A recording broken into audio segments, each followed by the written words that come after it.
The Earth is very flat. What's going on, everybody? It is Wednesday, August 4th, 2021. This is Brandon, host of Brandon's Show. Hope everybody is having a good day out there, or night, wherever you happen to be. I see we got Will Gaston. What's up, Will? Ian Adams, Page 42, Gadget Inspector, PJ Cruikshank, and Bill G. Page 42, did I say that already? Rob Keane, Brandon Cook. What's going on, guys? How you doing? Good? Good. All right. Sounds good. Excellent. Thank you, Bill. Tonight is no hump day, which means we'll start off the first however long it stays active part of the show with flat earth discussion only. And we'll open it back up when it gets dull or dies or after an hour or so. So we'll see how that goes.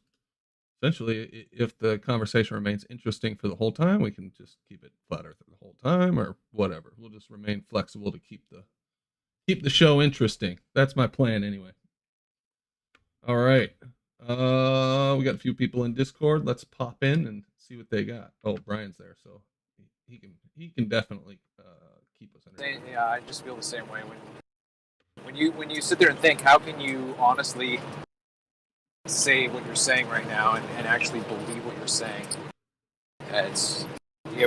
We've said it over and over again. You're either lying or you're a shill, or you're stupid. You're either lying or you're stupid. So which is it?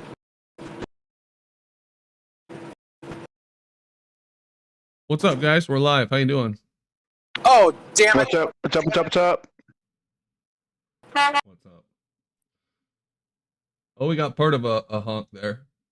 We got his ether bandiness Travis in the house. Geo, Brian Leakey, Jeremy, Left Lane, Matrix Media, Phoenix Rising 86, and the real Bob Dole. What's new, guys? Anything? Nothing? I don't know if I should talk because I'll be breaking up. Oh, okay. I thought you were taking it in a different direction yesterday, because the baller's been saying lately that you don't need to drop to keep your altitude. Hey. Yeah, that was cool, man. I re-listened to the the end of the show, man, and you had a good point. Like there's a couple directions you could have went. It was a good question. How are they saying the Coriolis force manifests to an airplane? In what way does it manifest? I think we need to get some answers on that, Brandon. I want some hard evidence at this point, because I've heard like 10 different explanations for how this takes place, and none of them ring the bell for me. Well, you won't and get that. We still got people out there saying they just turn, and you cannot just turn, hold everything else constant, and regain that east-west 460 miles per hour. You just can't do it. It's an impossibility. With the bullet, like they're talking about the okay, so if you're in the northern hemisphere and you're facing north, it veers to the east, okay, to the right. And if you're heading south in the northern hemisphere, it veers to the west or to your right. Okay? Same thing as a fucking curveball or a bullet spinning out the chamber. If you shoot it or if you throw it, it's gonna deviate to the right. You know? It's like they're mistaking the Elias effect for Coriolis, and you could barely demonstrate that, you know? But I don't think you could differentiate it. I don't know, man. Demonstration, I don't think you'll ever get that. I'm willing to at least debate to hear just their explanations, man. They're not consistent in any way, shape, or form. Well, I'd be interested okay, tell us how this how it gains the energy needed to add 460 miles in east-west vector without losing all of its north-south speed. Because that's the real trick, in my opinion. You might be able to convert that into, say, going east and west at some miles per hour, by just turning, obviously.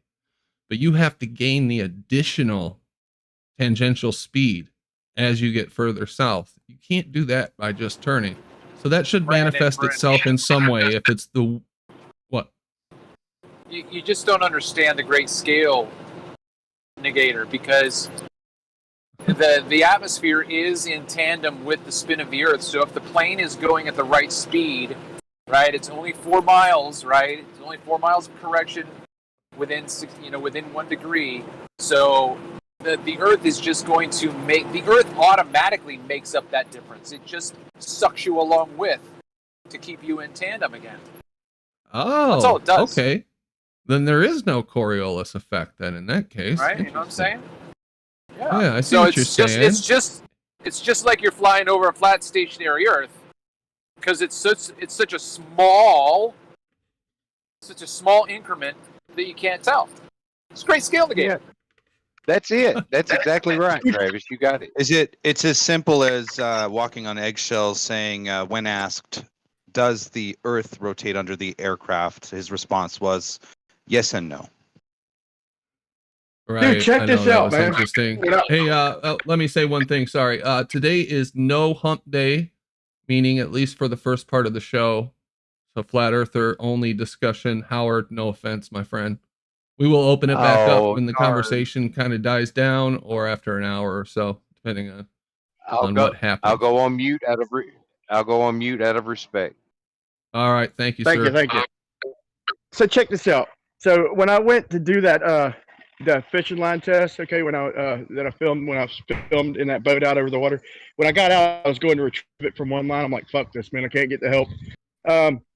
But I seen a plane, and it was weird because I was right under a cedar tree, and it was way high, man. But it was drifting off, man, and I was like, damn, dude, that is weird. Like, that looks like Coriolis. It's drifting. It's coming one way, but it's kind of drifting off to the side a little bit. And so I had to stop and realize, and I pulled up my compass, and I realized, okay, no, this ain't Coriolis, because it's traveling east to west, and it's drifting to it's drifting basically to the right. Just same thing as, like I said. So it was a wind or something, you know. But it would at least entitled some extra research had it been flying. I mean, had it been going with the way they say it, if it was going from south to north, veering to the right. I meant to say it was going east to west, and it was veering like to the right, but it wasn't even going the same way they claim Coriolis. So what I want to know is, what do they claim happens to something that is traveling east to west? What's the Coriolis effect on that? I don't remember. I've been focusing so much on north to south. Yeah, somebody put out a video earlier. I can't remember if it was Flatsoid. It might have been Flatsoid, where they had Neil deGrasse talking about going east to west, and he actually said that he's going faster than the spin of the Earth when he moves in one direction or another. And I just watched it last week. Maybe I'll have to go back in my history and find it. But I think it was who was it? You guys have seen it, right? He just played Neil deGrasse over and over and over and over and over again. I think it was Flatsoid, because he was throwing Blue under the bus. So yeah, it was Flatsoid. It was. That was funny. Yeah. Yeah, I watched it. So if you go back to that Flatsoid video, Neil deGrasse does talk about an east-west Coriolis effect, and he says, when I move in this direction, I'm traveling faster than the spin, or something like that. Think about this. So if you're going northeast, or you're going east-west, west-east, which way is? You're always going the same tangential speed, right? So it's just in relation to the tangential speed. The reason I like the north to south example, and I chose that one, is because it changes tangential speed on their model. So that they can't ignore that. It has to gain in energy, basically, the way you put it. That's why it was a hell of an interesting question, man. Hopefully they'll touch on that later on after No Hump Day. Yeah, they have to gain energy somehow. And then we started talking about the wind last night, because one of the things that's been put forward is that there is wind created by Coriolis, essentially. So as you fly north to south, the way you'll experience being out of, the way the plane will experience being out of sync with the surface of the Earth in the east to west direction will be, there'll be a wind. So if you're 1 mile, 10 mile, 100 mile, however fast that is, that difference between your east-west, the speed you're moving in east-west vector versus the Earth, you'll experience that wind against the side of the plane. So my question to BioDuel last night was, well, if I have a 10 mile per hour wind blowing on the side of my plane, a crosswind perpendicular to my travel, does all of that transfer to the plane? Meaning after an hour, would it blow me 10 miles? Would I get 100% of that energy transferred to the plane? Because if not, if you're only picking up, he said 40%. I have no fucking clue what percentage it is. I'm sure it's out there somewhere. I've looked for it, but I couldn't find a straight answer to that. Then you still have a deficit. Yeah, but doesn't that? I mean, we can perform a thought experiment, right? So, if you have a balloon that is equalized so that it's floating at 6 feet above the ground, right? And then you blow, and then the wind comes along and blows that balloon 100 yards in a minute. Okay, but if you then shoot a 22 through that same crosswind, you're not going to get that same deviation. You'd almost have to have, if it's going to have the same effect. Let's say you do concede that there would be a certain point at which if the 22 caliber projectile could stay in the air long enough, eventually it would have moved 100 yards. But because it's shooting so fast, it's not gonna be affected the same way the balloon would be. So an airplane flying at a certain speed fast enough isn't going to be blown 10 miles in an hour, even though it's got a 10 mile an hour crosswind. No, I don't think so either. Just because, I think that will come down to basic physics. It's got, what is it called? Acceleration downwards due to gravity. What's the name for that? Little g. Yeah, but no, when something's sitting on the ground, there's a term for it. Oh, solid arrest or something. That's what I call it. Yeah, that's close enough. Just to let you know, solid suspension or something. Just to let you guys know, the crosswind component is 1/3 the total wind. In the example of 10 knots times 1 divided by 3 equals 3.3 knots of crosswind. Okay, so that would blow you, in theory, that would blow a plane about 3.3 miles. Is that what you're saying? 3.3 knots of crosswind, yeah. Dude, there's a glaring What's problem. What's the difference between man? knots and miles? I really have no idea. I'll do a calculation once. Okay. Look, y'all. Okay, now how is wind created? Okay, how can we create it in the lab? Okay, take one of your simplest, Starling engines, and they come from just spinning a motor, okay, or a rotor with just heat differential. Okay, doesn't even have to be hot. It could be. I seen Action Lab put liquid nitrogen in one of them things, and just from the cold air, okay, you get the thing spinning. Okay, it's heat differential.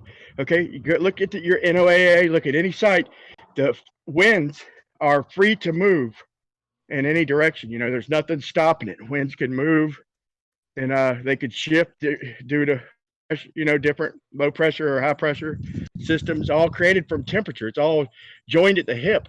This Coriolis desperation that they're trying to attribute, it would have to manifest as wind. They could never or demonstrate it, man. Would you agree? Well, how would you demonstrate that? That's what I'm saying. No, I don't know if they'd never be able to demonstrate it. There should be some statistical measure of the amount of wind that a plane experiences as it flies south or something, right? It's a pretty big difference over the whole trip. You'd think there'd be some kind of that it would manifest in some measurable way. I don't know. But well, anyway, that won't get you there anyway. Like Data said, that won't get you that won't make up for the whole deficit either. Either way. Right? I lose you guys? The fundamental observation they're claiming is that the Earth is rotating underneath it. When you have a yes and a no answer, yes and no, at what point does it become obvious that it doesn't happen? Because at what point in their logic does no, it doesn't happen if it's a yes and no answer? You can say it yes or no, but then you imply that it's a yes. It's just ridiculous. Brandon, you want to hear something funny, man? I accidentally switched pages when I was talking to you just now, and I wound up on debate Flat Earth and more, and the guy just out of nowhere asked about the sun and how high it would have to be, and I thought that it was somebody who snuck in for the no hump day or whatever, and he said, how high would the sun have to be? And I was like, it wouldn't have to be no height. I gave an example of pebbles on the pond, how just at 3 inches high the light disappears, just let a little cold air in. So, and he's like, if you zoom in on it, you'll pick it back up. I'm like, no, you won't. And I'm like, fuck off, man. And I'm about to say something, and I realized, dude, I'm on the whole wrong channel, dude. Nice. I'm like, how did this clown come in, change the subject, and just snuck in under every? I don't know. It's funny, man. Anyway, it's an open topic, so whatever you guys want to talk about. Well, before we change the subject, has anybody here ever heard them saying any other way that the Coriolis force could manifest itself besides wind? Some have said that you add throttle. I think that is one of the things that's been brought up, is that you have to add throttle as you go south. No, you don't. I don't know if they stick to that though, because that No, you don't. definitely Can you hear me? should be measurable. Can you hear me? Yeah. Oh, so okay. So, yeah. Why? What? You're talking about the going south in an aeroplane, and then you happen to increase throttle or something? It's not your turn, Rumpus. Oh, sorry, Rumpus. It is no hump Wednesday, flat earthers only at the beginning of the show. You're welcome after we open it back okay. up. Well, I'll go then. Yeah, there's no problem at all. The wind just accelerates you in the direction of the rotation of the Earth, so it's no problem at all. And similarly, when you go north, the wind slows you down east to west. Okay. There you have it, folks. It's wind. There you have it, folks. It's wind. So Coriolis force, it manifests as wind. So if the wind is not blowing in that direction, then you have no fucking Coriolis. And the wind is how often is it going to be blowing, matching the speed of the Earth? We'll find out probably a little bit more from him in a little while. So I'll back off on it due to the fact that he can't respond. Brian, where I see where you're going with that, but it would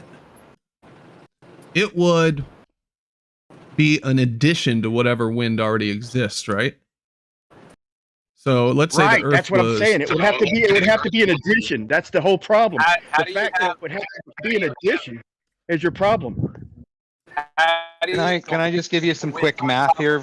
Just looking at the 10-degree wind angle. So if you have a 10-degree wind angle, the way they look at it is you look at a clock face, and that would be 10 minutes of the clock face, which is 1/6 around the clock face. So you take the 1/6 times it by the total wind, and then you would end up with the calculation, which is working out to be 3.79 miles per hour, which I believe their answer is claiming to be the deviation of 4 miles per 1 degree. Well, in this quick calculation with the degree of wind angle, which is 10-degree wind angle at 10 minutes or 10 minutes clock time, 1/6 around the clock face, 1/6. 1 divided by 6 times the total wind. There you go. You get your deviation due to wind. Not Earth rotation. Quick question. When you say 10 degrees, is So that you're looking 10 at degrees point. heading? So according to the information here, the crosswind component is 1/3 of the total wind. So for an example, for a calculation to the crosswind component, you would take the 10-degree look at the 10 degree, and then you look at a clock face to quickly calculate it, which is 1/6 around the clock face, and then so you take that 1/6 times by the total wind, you'll get the a crosswind component total, which in the case of 10 knots times 1/3, or this is an example of the 1/3 3.3 knots, you can end up with, so is it, hold on, so it's the 20-minute, my apologies, so the 20-degree angle wind, 20-minute crosswind is the 1/3, which is the 3.3 knots. The 10-minute at 10 degree 1/6 total wind would be, hold on here. So wait a minute, Brandon. The wind itself, hold on. The wind itself would have to be experiencing Coriolis, man. And that it does not make any sense because, okay, so you pointed this out yesterday, okay? So if the wind is going 100 miles an hour, let's say we're in a little jet stream, it's going 100 miles an hour from north to south in the northern hemisphere. Okay, so if you fly 100 miles an hour, you're not going to feel any wind, okay? So they're trying to introduce a wind, okay? That wind, Brandon, they're trying to say that it's two forces, right? So you're not going to feel it. You're going to be going sideways and forward. But the problem is, Brandon, that wind is also going to have to be experiencing the Coriolis force. So it would not, I don't know. Yeah, but this would manifest as an east-west wind. Yeah, but right? okay, but look.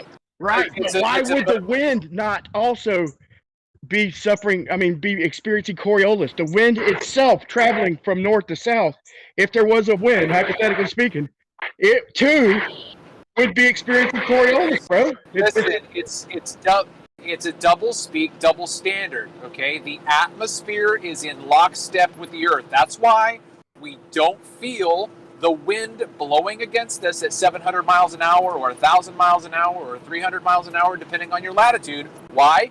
Because the atmosphere is in lockstep. But wind is created by the spin of the Earth. You can't have it both fucking ways.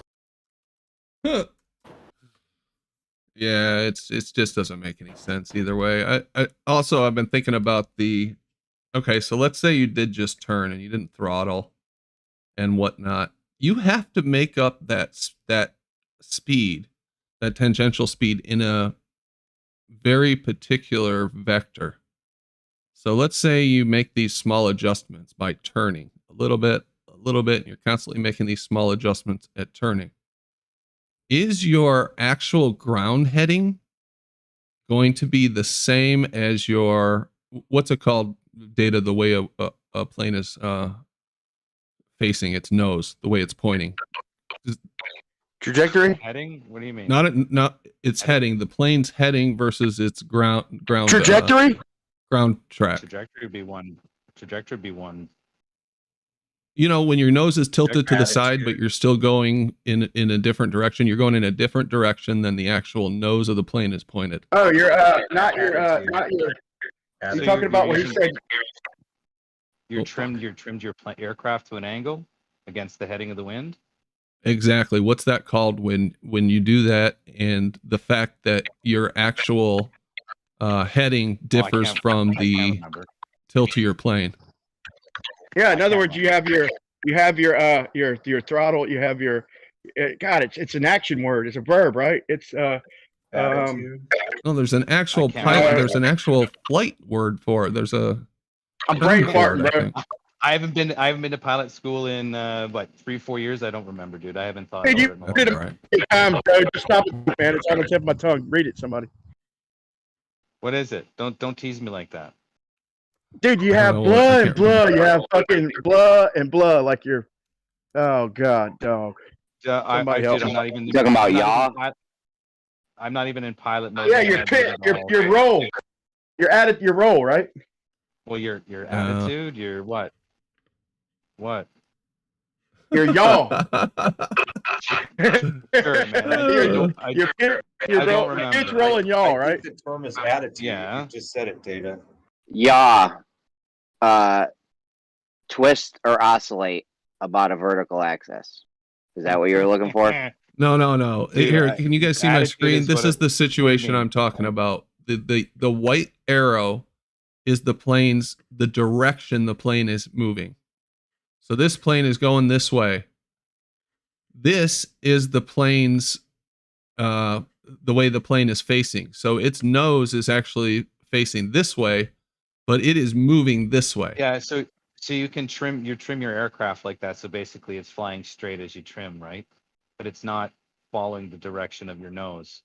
Yeah, I don't know. I can't recall the name of it. I can't. Yeah, I don't know. there's a term. I just can't remember. Tremble.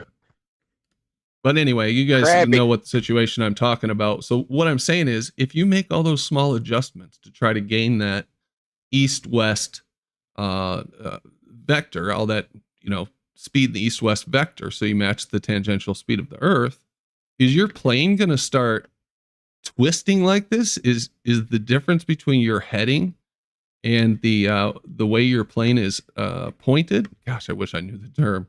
You're just flying this matter to fly straight through crosswind, dude.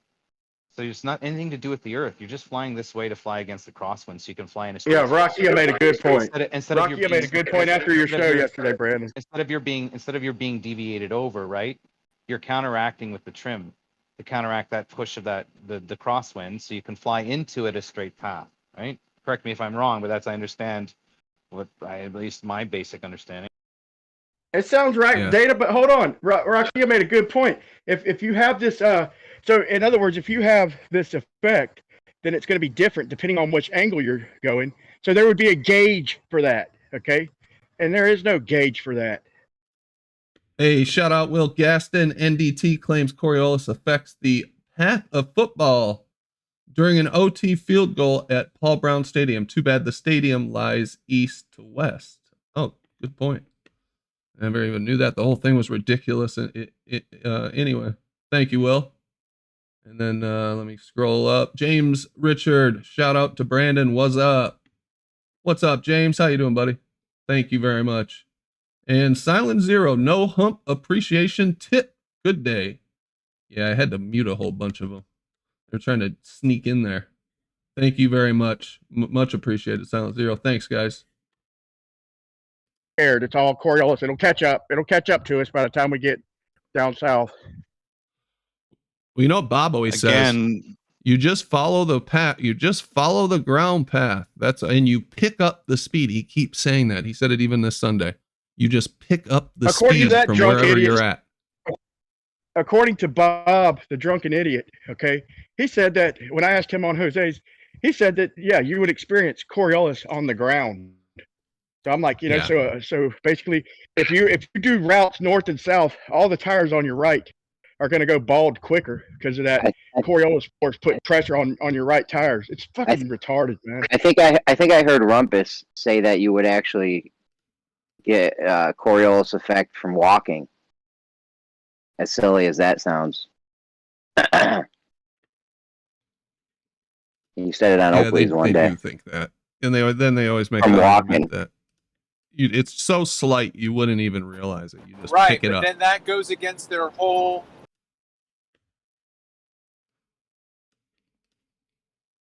Is it Travis or is it my mic? No, I think Travis was cutting out.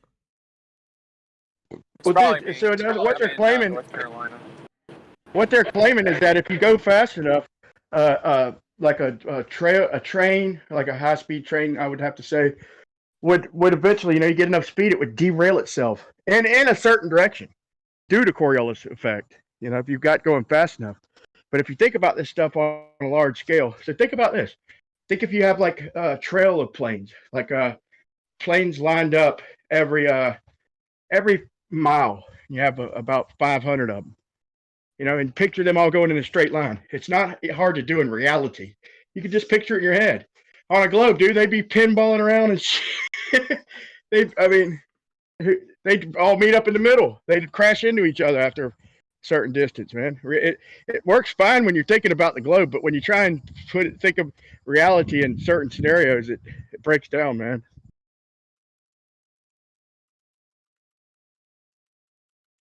All right, bear with me here. So we've got this plane, and now we're saying we're adjusting, we're turning, and the wind is blowing us 3.3. We're getting a third of the energy we need to make back the deficit flying north to south. We're getting that from the wind, right?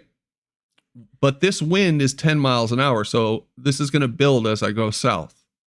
Wherever I am at in the north, Anchorage, it's 0. Let's say I hovered above Anchorage. The wind due to Coriolis is 0. If I were to fly straight down and not correct for anything, by the time I got down to Mexico City, the wind would be 460 miles an hour if I were able to maintain that constant heading in space, right? So if that wind is pushing me, I'm going to make up some of that deficit and regain some of the tangential speed via the wind. Now, turning, we've already acknowledged, doesn't gain you anything. It just helps you take the most optimal path. But the wind is, you're going to get a third of that back. If that's true, we need to verify that calculation. So how do you make up for the rest of the deficit? And if you don't, you would have this freaking horrendous wind by the time you got down south, especially if you're only getting a third. Let's say it's half. And you didn't do anything else besides turn and let the Coriolis wind blow you. You'd have still a 230 mile per hour deficit in the east-west vector. That's what I'm calling it from now on, the Coriolis wind.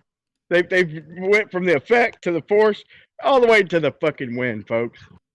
Well, there seems to be a correlation with the degree of wind, depending on your heading, and the speed of it, regarding how much it is calculated, whether it's how it's calculated against the total wind to derive a mile per hour deviation according to the wind, right? It tells you if you have a 10-mile wind, it will affect your plane almost 4 miles worth, right? In this case, I think it was, that's exactly what the article was saying. So wind is now a fictitious force, man. In this case, it was at a 20-degree angle. The 11 mile an hour wind was at a 20-degree angle from the heading of the plane, or from the position of 0, so it's what 20th would be how much of a clock face again? Do you guys know that? With the 1/5 of the clock would be like what, 2.5 o'clock, 2 hours, something. Well, 2:30? 20 minutes of a 12-hour clock. Okay, so 4 o'clock. So anyway, I'll just give you the calculation. Let me just find it again, and I'll tell you. You're trying to get the degrees? Are you trying to get the degrees? So 20 minutes around the clock face, which would be a third of the clock face. You would take the knots of the wind or the miles per hour, and you times it by the 1/3 to get how much of the actual component of the crosswind is applied. In this case, the 10 knots times 10 knots multiplied by 1 divided by 3 is 3.3 knots, which in this case is 4 miles. So at in this scenario, wind, it would be a crosswind directly perpendicular to your heading, though. Well, it depends. It would just be measured on the degree. Okay, so it would be measured on the degree of the wind coming into the plane. So if you were at 0 and you were to trim your plane, you would know how much that percentage of trim would equal off of the 0. Do you understand what I mean? Because it would be off-centered of the direction of the wind. It would create an angle to the wind so that you trim it. You can calculate your degree shift. You know what I'm saying? Oh, you're talking about this here, right? At least I see it that way. I could be wrong. But I'm just saying the direction of the wind coming in to off, like if you wanted to relatively maintain a straight path in a crosswind, you would trim, right? And a crosswind is not usually, you don't usually fly your whole entire flight that way, but you do that when you have stronger crosswinds. You trim it, and by that angle coming in and by the velocity of the wind, you can calculate what impact that would have on your path of drift, if you will. So if you were doing 3.79 miles per hour and you had a trajectory or a straight path, you could probably calculate how much deviation based on the knots of the wind and that ratio of that ratio calculated from the angle that you have to deviate from the angle that you have to deviate to counteract the crosswind, right? Yeah, makes sense. I have no doubt it can be calculated. I just and I think there's even calculators online that you can just plug the numbers in, like the Well, that's plane what I'm looking at the model. math right That's now. what I'm looking at too, man. That's what I'm looking at. But this shit, man. So the math, But the math is saying that you can calculate the degree of the wind coming in, and through the total winds, depending on the degree of the angle, you can use a clock face as a simple exercise to calculate the impact of that crosswind on the aircraft. Right. Well, the number In I'm other looking words, for it's fucking is minute. how In much- other words, it's minute, and we don't need to do it, right? Well, it's the separation now of the impact of a non-physical force implying an apparent force while being separated from the physical force of the wind. Actually, it wouldn't be minute, man. It'd be measurable, man. Looking at this shit. Yeah, I'm just trying to figure out how much it would, blow you sideways, essentially. They're going to try and space it out over time and distance. And You would take the 3.79 miles per hour and you times it over the distance of the trajectory. So you would have a L shape, and then you'd most likely have a curved trajectory. Wait a minute. Is that for a 90-degree crosswind that you're calculating it for? Brandon, if they try and do it over distance and time, your degree, just speed it up. So they can't use that bullshit. Just speed it up. Just increase your speed if they try and fucking spread shit over time and distance. Just increase your speed and say you're getting there in a millisecond, so they can't use that cop out. Yeah, right. I'm saying the degree is calculated by the crosswind. And so if you have a heading and you have a crosswind coming in, you could calculate the degree of that probably by how you trim your plane to counteract the crosswind. And from that calculation, you can derive how much, what ratio you can times the total wind to see what impact or what potential deviation that crosswind would affect your flight path. Right. So meaning, okay, if I had the wind and just pretend this is the other way, because I'd trim it the other way, right? So I've got the wind blowing on me, and I want to maintain my north-south heading. So I trim it exactly to maintain my north-south heading. However much it turns out to be. God dang it. Like this. How far is this wind going to blow the plane? Well, in this particular case, you'd have to know some variables. And so in this example where the math is applied is if you're landing on a runway and the wind is 160 degrees at 10 knots. So based on 180 degrees, you minus the 160 degree angle the wind's coming in, and you end up with a 20 degree. So in this example, you'd have to have a little bit more information to probably calculate the results of your apparent deviation due to wind pushing you along your path. This whole argument infuriates me, man. This whole argument fucking infuriates me, man. Why? Because it's such bullshit, dude. Anybody who's been in a plane can just look. You travel the way you're pointing. If you get caught in a shitty crosswind, you get turbulence and you go higher or lower, or another angle. You know. Well, commercial flights don't do that, but smaller aircraft will tend to do that. Bullshit, dude. Check this out.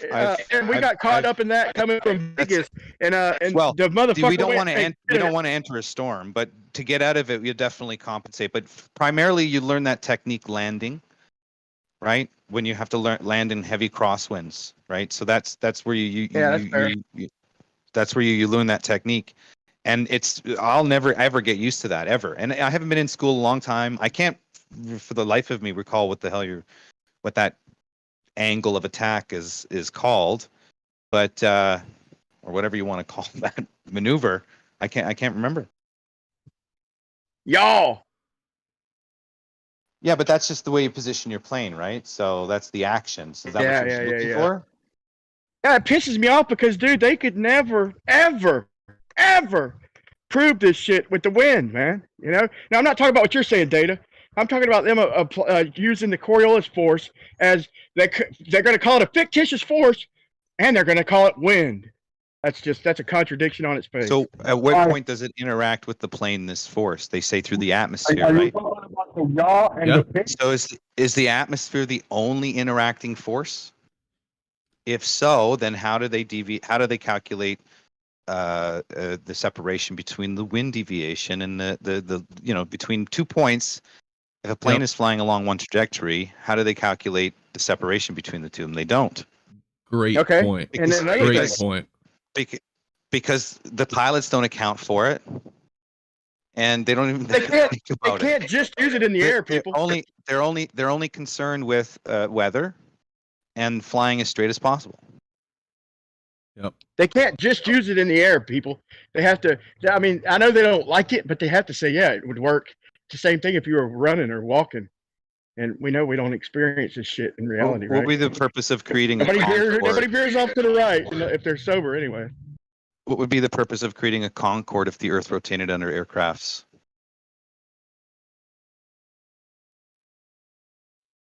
You know what I mean? Because the Earth would rotate to places a lot faster, right? You wouldn't. Well, need yeah, a that's what I'm Concorde. thinking. You know, that was one of the things I was thinking about too. So let's talk about the other way around. Turn around and going from south to north above the equator. You wouldn't have to deal with this. In fact, you'd have all this extra momentum to deal with. Here, I'll show you a diagram. I haven't thought this through completely, but this was one of the things that I was thinking about when I originally made this thing. How did they separate? How did they separate the wind patterns from the Coriolis, like the effect of Coriolis? Like, I think that's a great question. If things are rotating faster at the Earth, why is the upper atmosphere moving faster? Right? I mean, it would be if you were to take a practical example in enclosed containment and filled it with a denser material. Side slip. Your ball would rotate, and the surface around the ball would create friction with the gas and drag the gas along.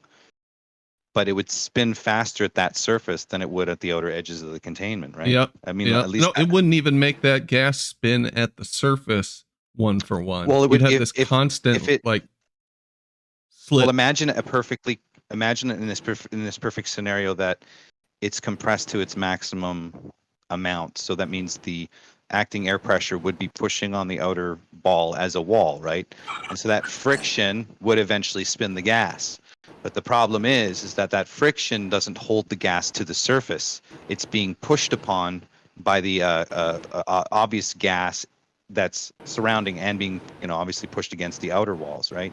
So that combination will allow the gas to move due to the rotation of that ball. But again, the gases won't be as fast on the outer walls due to the inner. Slip. What is a side slip? What is that? That's the compensation for the crosswind when you're landing. Side slip. Huh. Okay. Good to know. I never actually heard that before. Yeah. Hey, so y'all see how they say these great circle routes are like the same distance. So hold on. So let's say I'm in and let's say Georgia, okay? So if I wanted to get to Washington, I would fly straight from Georgia, the coast of Georgia, to Washington in the upper left-hand corner of the United States. But we should be able to rent like 2 planes, and basically you could, according to the globe, we should be able to head off toward Texas. Maybe not that extreme, but we should be able to head off toward like North Louisiana and curve our way on in. And that's what I want to. I want to show you that with diagrams, Brian. So if we were looking up at God's eye view down at Earth, we're not rotating with the Earth. This trip from Anchorage to Mexico City would look like this. Here's us at the start. Here's us after 1 leg. So the Earth's turning, the plane's flying. After 2 legs, after 3 legs, after 4 legs, and we're finally there, right? This is the entire trip. This is how far the plane would appear to go. So you've got to account for everything that happens from there to there. Now, on the return trip, this is what it would look like. So just like you said, if this was the return trip, wouldn't there be a way to shorten my distance? And on the return trip, you don't have to gain energy. You have to essentially just let it dissipate. You don't have to do that at all. You don't have to worry about turning or Coriolis wind or whatnot. You have to worry about losing it, if anything. In reality, they're just going to go best case they can with or not against jet streams. So here's one direction. Here's the other direction. One. Simply brilliant.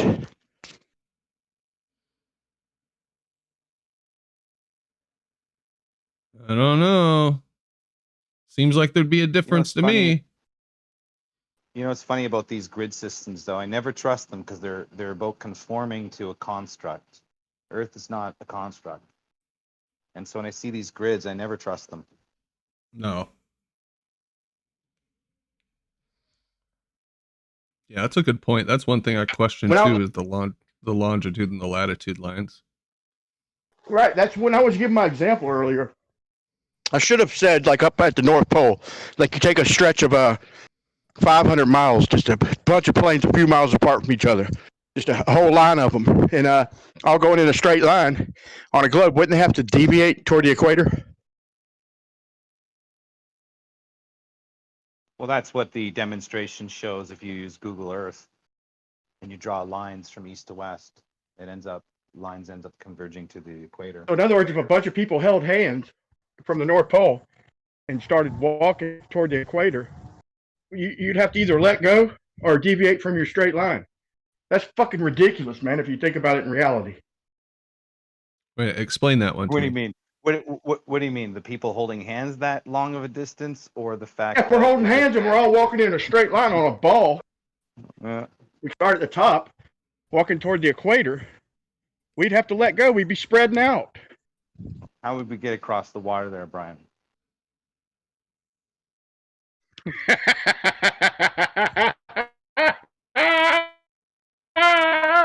Oh my god. Dude, we're fucking walking on water in this example, dude. we're all Jesus. It's a million Jesuses. The Jesus experiment, man. No offense for any Christians out there. I mean that, but yeah, no, sorry. I consider myself a Christian. Look, you understand, and we're all spaced out, and we're holding hands on a ball. If we all take a straight line, we would have to. We'd be going away from each other. If you had a long enough line, you'd be pointed in the opposite fucking direction, Brandon. You see what I'm saying? Please come up with a better example. I cannot have. It's smile pains, dude, because I'm laughing so hard.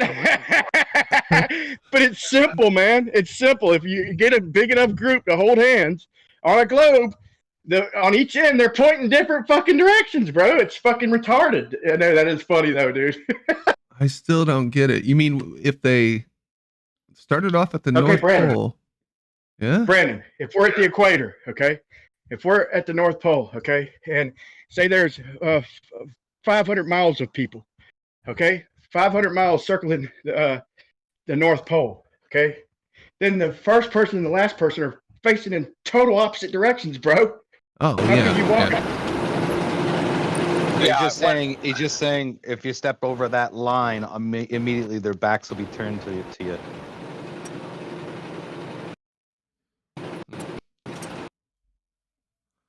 It's just simple thinking, man. It's just applying simple thinking, and it breaks down in reality. Look, in reality, 500 miles of us could hold hands and walk wherever the fuck we wanted to. Why do we have to be holding hands?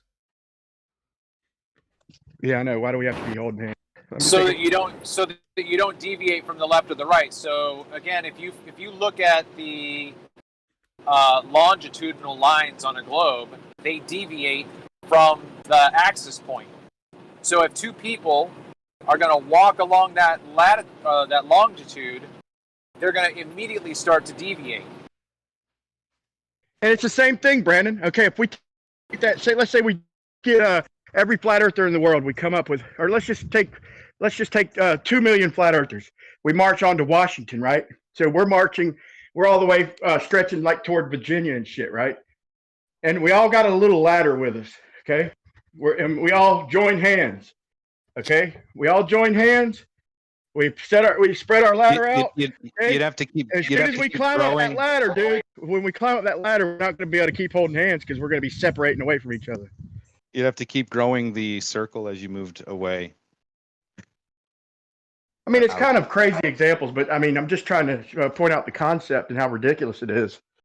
Well, Trying to it's pretty understand the ridiculous situation. if people are making a ring on one side and all it takes is you to cross over another line and they've flipped over. That's pretty ridiculous, yeah. That means at the equator line there could be an effect like that. Oh my god, it's funny as shit thinking about it, dude. Well, two guys that would be, standing on the equator line facing each other. That would be that would sort of debunk that whole idea, right? Because if you were to form two circles, I got one more. You would have a neutral line between on the equator. Two people facing inward. Okay, I got one more, man. Look, check this out. Okay, granted, we make a land bridge around the equator, right? And everybody in the world holds hands, as far as we can. We get around as far as we can. And then around the equator, right? Everybody's holding hands real tight. And in fact, you tie it in. And everybody jumps and our fucking arms rip off, dude. Why would our arms rip off? Because we're on a globe. All right, so thanks. Okay. Listen, just real quick. I've made this analogy before, but it's coming back around for me. When I was in certain Christian theological discussion groups, and whenever I would bring up my dissenting view, every single one of them would throw church history at me. You think you're smarter than everybody in church history? You think blah blah blah blah. You don't. I'm like, look, what would you like to discuss? You don't think this? I'm like, which part of the Bible would you like to discuss? Nobody would ever debate me. They would always just appeal to consensus in history. So a few months ago, I joined this physics astronomy group on Facebook and just kind of lurked to see what was going on. So I finally started making all these comments. I could show you 2 threads this week, 2 threads where I get personally attacked and called a science denier. And when I said, what science would you like to discuss in order for you to provide evidence of your claim? They will not do it. They will just say, all you got to do is look at the facts. All you got to do is, you can Google it. I'm like, I'm right here, bro. Let's talk about it. Listen, these guys don't know how to defend their view except to appeal to history and the consensus. It's absolutely amazing.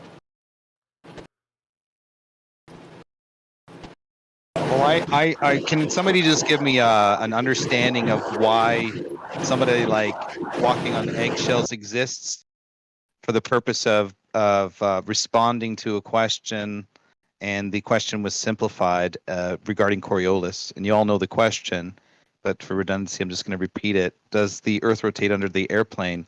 When you get a yes and a no response, could somebody just fill me in what the no would be? I have no idea. I was thinking about that. If you have this Coriolis and you say that if I shoot a cannonball south or north, any direction, but those are the easiest to work with, and it's going to deviate due to the rotation of the Earth, what else could that possibly mean than that the Earth moves underneath the bowling ball? What else could it possibly mean? So when I look at ballistics and the way a object and its trajectory is propelled from the shaft or barrel of an instrument, there usually is an effect attributed to the shape and style of the barrel or whatever instrument is being used, there is a side effect, if you will, of that instrument. So what I understand bullets or any ballistics to do is to experience those effects along with wind, but I never hear it discussed.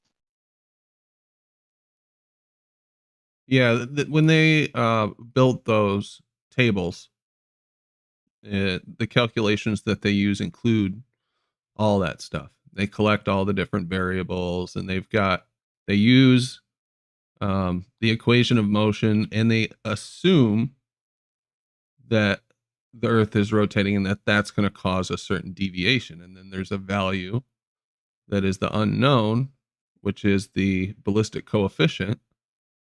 And that's the number that they adjust. That's how I understood it. Someone else may have an understanding of those papers from United States Army Ballistic Research Center than I do, but that's how I understood it when I read it a few times. Well, unfortunately, I have no way to apply long-range ballistics, but I do know that the argument where an object is different based on its speed, in other words, a plane doesn't really experience the rotation, or a hot air balloon doesn't, but a bullet or a ballistics long-range missile will, right? I can't verify the long-range material, but I do know at short range, when you have someone like Neil deGrasse Tyson claiming a football can deflect due to the Earth rotating underneath it, and when I can go to other sources, mainstream, and they tell me that the Earth is rotating under the aircraft, but when I experience it or do these things that I'm capable of doing, which is hot air balloon, helicopter ride, airplane ride, I don't see any of this deflection or deviation. And to confirm that observation, I asked if pilots calculate for it when they fly. I personally asked them, and they said no, it's not part of the process. They don't think of it. There's no instruments on the aircraft that do it. So that kind of confirms to me that if it's out of your reach to test, then it's a fish story. So you can tell a big fish story about ballistics and missiles all you want. The practicality in the test that the average person can do is kick a football and see that the Earth is not rotating underneath it. Can hop Sorry, go ahead. Or hop into a hot air balloon, or hop into an airplane ride and fly in a 150 mile, in a 50 mile triangle, and tell me what spin you dealt with. Tell me what curvature you dealt with. None of it. Right. Well, as we learned yesterday from BioMule, right? When you can't test your hypothesis, you just make up an alternative. Exactly. I mean, picture yourself in a cockpit, okay, with a pilot, okay, and you're just looking straight out. It's a clear day, and the horizon's flat as could be. Okay, we all agree to that, whether we're bollard, flat Earth, whatever, globe skeptics. We all agree. In a plane, you're looking out, it's flat as could be. From 35,000 feet. So what fucking good is it anyway of a pilot saying that it's a globe? How could they look? I swear, when we get over that horizon right there, we start curving down. I promise you. I know it's flat as far as we can see, but I promise you, we do start curving down somewhere. It's fucking, it goes against common sense. It's just, I don't know, something we never thought about growing up. All of us probably have a deep down shame to some extent for not considering the fact that there aren't people living upside down from us around the world. It's just stupid. It's more like a Santa Claus arrangement, or Halloween. That's all the globe is. That's all it is to you as it growing up. It's a science fiction outlet. It's an imaginary. I knew Santa Claus was bullshit as far back as I can remember. But it's no different than any of those psyops on the human mind, right? It's to place you somewhere to place you somewhere to get you something to do and to be a part of something, right? And here's the question: when they ask why would they lie? If they can fool you, they can fucking rule you. Like if you can fool 100 people, Jaron did a good thing I think it was Sunday on Globebuster. He was pointing out all starters, and it's not even illegal. And these people are just manipulating Joe Schmo, common everyday sheep that know nothing about it. And they're sitting there putting out, like a water trajectory satellite, some CubeSats and all this. They're making like $100,000 or $50,000, and these people can't even say nothing. Like 3 years later, why haven't we seen the CubeSat up there, or the satellite launched project, with a water projection? Because they can't go against their own paradigms. So they can't say, they just in their mind they have to say, well, it must have just fell through, maybe didn't get quite enough money. They can't say, hey, I want my $500 back. They have to make an excuse for them, or else they're going to go against their own paradigm. But the truth is they're not sending any of that shit up. They might go into it thinking, hey, yeah, we're going to do this, we're going to do that. But then they run into the red tape. That ain't the way the world works. You ain't sending shit up there like that. And you just keep the money. They keep the money. They have bottomless empathy and suspension of disbelief for these people for some reason. That's what it seems like to me. Like, if there's an excuse available that is plausible, even the least bit plausible, they'll hold on to it. So in other words, if you've got a good idea and you're good at animation, you can start a Kickstarter. It's not even against the law, bro. Go ahead, sir. It's a big production, right? I mean, that's the whole point, is get everyone on board doing the same thing. That's the globe. Go. One world religion. Heliocentrism. They can fucking rule you. They can Well, rule I think you. it's going to be, I don't know. I think it's actually, there's going to be a new religion coming. I don't know if the heliocentrism is probably its base, but it's probably going to take a new name. Oh, I wouldn't be surprised if they're working on they're always changing it a little, and they've got some other different paradigm that they're cooking up, coming up right behind it, right? Well, let me we evolve, Are as our you situation seeing- as humans and our society evolves, I'm sure different kinds of control paradigms have different utility across the whole population. Well, aren't you Let me seeing explain a little bit advertisements? better. Let me go a little bit more in depth, Data. Okay, so like if I can fool you into thinking that there's no way to get like flywheel or atmospheric power or any kind of other free energy, HHO.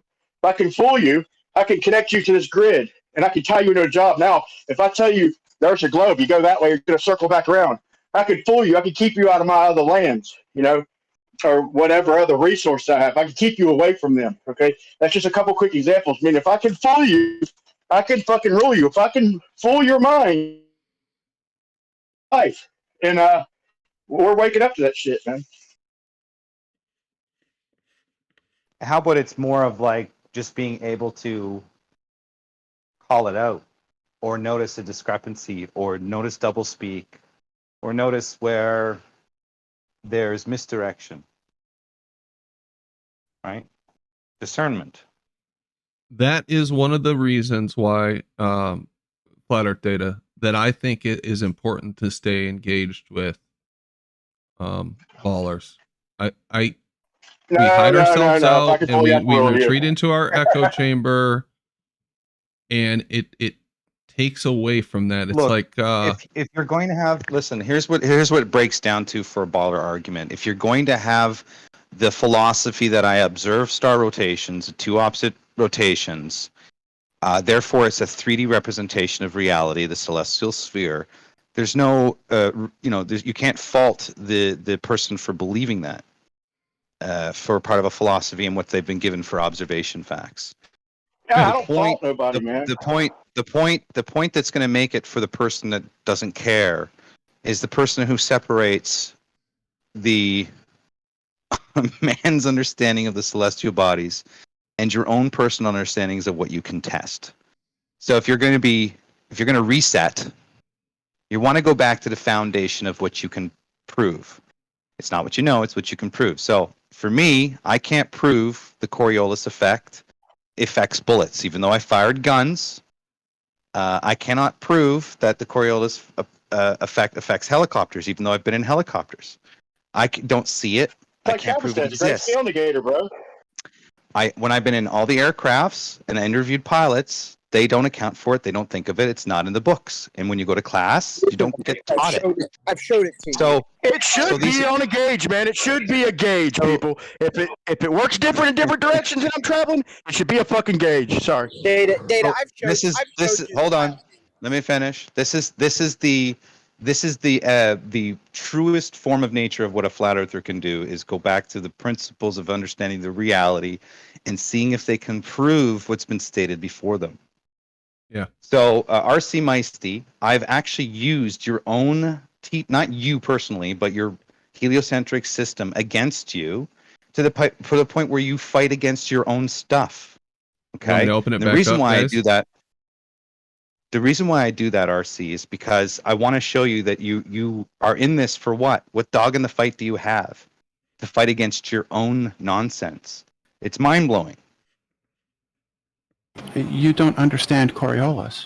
Here, I'm just posting for you right now, Flat Earth Data. When you say it's not in the books, you're just 100% wrong, and you're lying. So when I was in class, you don't get taught it. There's no point of it. You've never been in a class with this data. Yeah. So oh my God! I wish I'd have made that video on Meisty lying through his fucking teeth yesterday. Just so we can play it right now. Him trolling. I opened it back up, guys. Data was addressing it. It sounded like it was time. Hope you enjoyed that hour and 15 minutes. Wasn't too bad. We'll do that again. Works. Dude, That's not how Coriolis works. This embarrassing. This embarrassing. More and more embarrassing. And the analogy. It's not an answer. You keep lying and then you keep strawmanning. Coriolis is not about above, below for the Earth. So it's not about underneath. It's about traveling across a rotating object. Right. And when does that happen? You don't need a It's fucking not reality, gauge. people. It's not reality. Leaky. You don't need a fucking gauge for it because it appears to the pilot as a minor crosswind effect. Let me say this again, Shill. It's not reality. It's a mathematical concept. It is not reality. It's reality. Sorry to interrupt. Sorry to break up your little what do you want to call it here? So circle jerk. It's a crosswind that came out. All the ballistic tables are. It's a crosswind. It's a crosswind that caused it. Not Earth rotation. Hold on, So can't hear you guys. Let's slow down. These guys came in and we're all of a sudden just fucking 90 miles an hour. Slow down. A crosswind. The monkey brigade in full force. Shut up, RC. It's some moderation in here. Can we get some moderation in here? Are you having a stroke? Dude, you lied right through your teeth yesterday. I started to make a video, but I'm like, everybody knows he did. That was priceless, So Travis. here's what's actual lying. Flat Earth Data claims that it's not in the books. Here's the deal. I showed Dude, you're him not from going the to call that a FAA. lie when you come on the show lying right through your teeth, bro. Hold on, Brian. Brian, go get you some diapers before you shit your pants. So here's the deal. Flat Earth Data is claiming that there is no books that say this. I sent him FAA manuals that talk about Coriolis adjustment in aircraft, depending on your latitude and your speed. So you're lying about that, Flat Earth Data, because you and I have talked about that at length. Okay. Again, your article means shit all It's not because an I article, personally, it's a manual from the I personally interviewed, and again, you didn't listen and didn't like what I told you, and I'll tell you it again. I went to commercial RC, let him pilots respond. professionally. I went there. a pilot. Yeah, You you didn't can know go that, suck a Mike. nut and let me finish, dude. So I have it on my channel where you get to see where I personally interview pilots that are more than you. Let me finish, dude. Let me RC, you finish, gotta dude. let him finish. You gotta let him finish. When I asked, it's because I was in pilot school at the time, and they didn't teach me anything to do with Earth curvature nor Coriolis, dude. And if you're trying to claim, if you're claiming that they're going to teach you that shit to operate a plane that works off of the air and thrust, you are being a disingenuous. Prove that he's lying about being in pilot school, RC. You just made an accusation. Prove what's your evidence? Prove it. Yes. Data himself said he took a couple of lessons. He was never in flight school. I was in pilot school twice when I was in my early 20s, and then I went to ground school in my early 20s, and then I went back because of flat Earth. And the first day I went back, my fucking teacher said, "Don't worry, it's flat." He wasn't a flat earther though, but he told me that. He told me that because a lot of people think that the Earth is a ball when they get up there. So yeah, dude, that's what he said. So So you can go suck it because you have no idea what you're talking about. I don't know why you get. Hey, RC, why did you decide to bring down the level of the conversation by accusing him of lying? I don't understand. RC is personally affected. You're personally affected. You're personally affected, dude. A month ago. Hold up. Were you lying? You're personally affected. Hold on, Mikey, you lied yesterday. Now listen. So if you're a pilot, hold on. If you're a pilot, you're in the cockpit and you're looking out at the horizon. Okay. Brian, I'm talking right now. Mikey, is the horizon flat when you're in your cockpit? Will you please answer the question, bro? Fuck all that. So flat Earth data. Were you lying when you told me that you just? Dude, you fucking lied yesterday. Right now, okay? when you're telling you are a fucking liar, bro.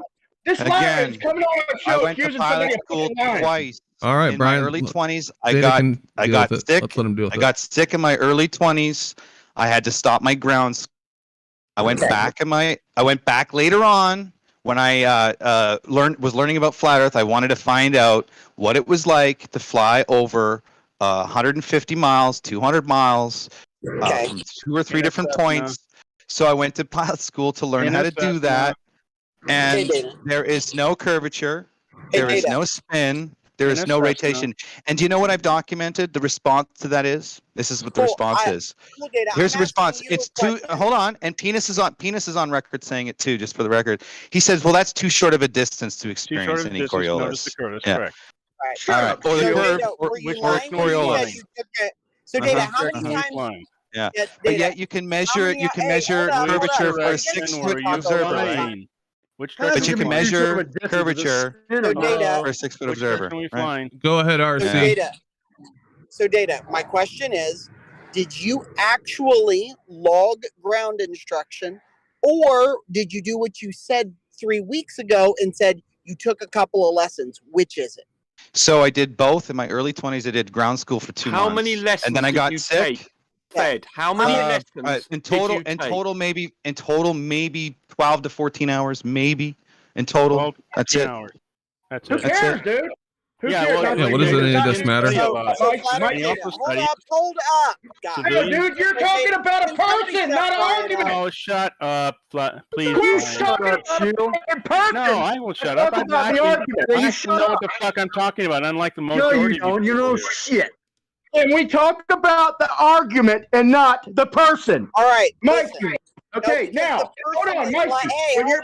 When you're up in your cockpit, Mikey, shut up and listen, and I'll shut up. Mikey, when you're up in your cockpit and you're looking out in the distance, do you see curvature? Answer the question. What else? You're up in your cockpit flying, and you look off in the distance, do you see curvature? No, shut up, RC. Answer his question. Brian, go ahead, Brian. Finish. He's barely had a sentence. Hey, shut the fuck up, Rumpus. So flat Earth data. Last time he was given a chance to speak, he's attacking data on whether or not how many fucking classes he took and if he had a book and who his girlfriend was and just no, why. Finding out whether he's valid or not. He's just finding out whether he's valid. I don't give a fuck. Get back to the subject. It doesn't come from the book. He never You saw this asked him to justify himself, Brandon. Hold up. His claim is that he never saw that when he went to flight school. He went to the equivalent of a day and a half of flight school, and now is saying, Who cares, "Oh dude? yeah, I Who never heard of that." gives No a shit. Well, someone You please fucking shut fat Brian. piece of who cares? Who cares? Brian. The problem is in RC's mind, in RC's mind, it's a day and a half. I went to ground school in my early 20s for a couple of months. Yeah, you have 12 hours. And then Brian, hold on, man. Okay, go so ahead. in ground school, you still fly every day. You fly 3 times a week, dude. How many hours do you have? Maybe none 12 of this hours. matters. None of this matters. Data, don't answer anymore. None of this matters. Make a fucking argument. It really does. It matters. It goes to No one's saying he's an authority. No one on this panel thinks Data's an authority. He claims he is. He can think whatever he wants about himself. We know he's not an authority. We don't need this inquisition. But here's the deal. If he's going to make claims, basic claims about what is taught in flight school, he needs to have gone to more than an equivalent of a day and a half of flight school in 3 weeks of training. Absolutely. All right, your point's made. All right, that's it. That's the last word on it. You made your point, Brian. Hold on. You made your point. Now we're moving on. No more talk about how many days data went to flight school or any of that shit. Let's move on. Yeah, No problem. let's move on. So Thank you. Now, simple question, guys. A simple question to Meisty. Meisty, when you're in the cockpit and you're looking off way in the distance, is it curving? What altitude? Yeah, the Earth curves. Yes. What altitude are you at? Do you see it curving, Does Meisty? What altitude are you at? Why does it matter? Does it Okay. curve or 5,000 not? feet. What 5,000 Does altitude it are you fucking at? ball or not? I'm at 5,000 feet. Is it curving, RC? The Earth curves. Yes. Difficult to see At visually. 5,000 My feet? question was do you see it curving? That was my question. It's difficult to see visually with the human eye, but you can see if you take a photograph. So it's curving. I promise you it's curving. You just can't see it, or you don't have to tilt down. You can see I it. If you promise take a you it's curving. photograph, That's your if you argument? take a photograph, you can see the curve. Rumpus, just a question for you. Does the line Rumpus. of sight, Hold does on, the line of Hold on, sight, Data. hold on, let me, I have a question for him. Rumpus, is there a difference between how a camera lines up with the horizon versus how your eye lines up with the horizon? No. There is a slight I'm not difference asking because you. we have, There is. we have a, What is the there difference, is- Rumpus? So let me make a point. There is a here, difference. people. This is my point, and I'll back off. What's the difference, indefinitely. Rumpus? There is a difference because a camera. What is the has difference, a, bud? Oh my God! Can I answer? There is a Mhm. difference because Jesus, shut up! Your eye is a spherical ball, so you see things in angular distances, whereas a camera, because it's got a flat light-sensitive area, does actually see things slightly differently. So, for instance, when you are playing a video game and you see things going off to the side, they're slightly distorted. That doesn't happen with the human eye. Similarly, with a camera, if you have something on the edge of the side, if you're not Talking using about camera, if you're the using a wide-angle aberrations, lens, yeah. if you're using a wide-angle Yeah. lens, for instance, it exaggerates this effect because You're the asking a question. You know you're going to get an essay answer. the light-sensitive part. So, of the camera again, is flat, check the it out, Rumpus. light-sensitive part of the human eye is Yeah. spherical. Jesus. Yeah. So, Rumpus, just out of curiosity, does the horizon operate differently to a camera versus the human eye? The horizon. You said, ask me if the horizon operates differently to the human eye. The horizon is a feature. Versus human the eye is a camera. light-sensitive device. Horizon Yeah. isn't a Versus the mechanical camera. thing. It's not a In mechanical thing. other words, do you have to line the camera up to match the horizon as where the line of sight for the human eye? You don't have to do that. What are you talking But about? if What the the human hell? eye, if you could put a zoom Simple lens. question, on the brother. Oh my God! If you could put a zoom lens on the human No, eye, it would see not a zoom curve lens. just as a camera Would would. you like me to restate what I just asked you?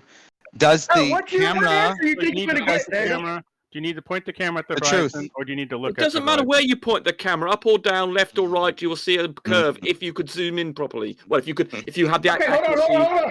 hold on. Now, we take a 700-mile line. Okay, you say in a picture we could see the curve, okay?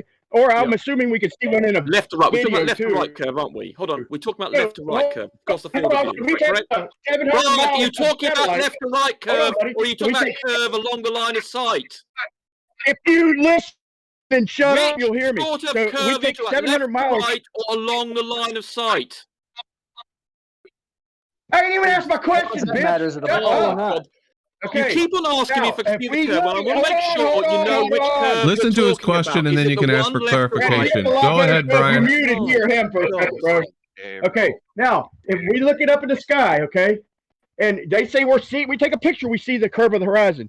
Yeah, 340 miles above the horizon, we have a 700-mile span of satellites traveling in a dead straight line. Explain that. Don't tell me I can see curvature on the horizon when 340 miles up.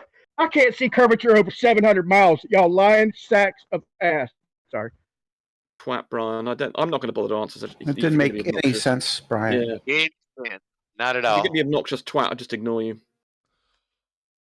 Anyway, Is that your rebuttal?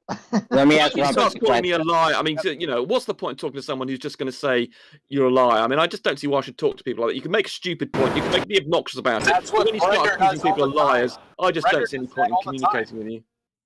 Jeremy, you want to ask a question? Go for it. Yeah, I wanted to ask Rumpus, if we travel 500 miles in an airplane, how much do we have to drop to keep our altitude? Oh fuck! Let him Well, answer. Just let Well, Rumpus you keep answer. your it's same fine. elevation. If you can just keep your same elevation. But yes, if you want drop, Yeah. which is compared to the horizontal, okay, you ask me what the drop is over 500 miles. Okay, I'll find out for you. From a straight line, yeah.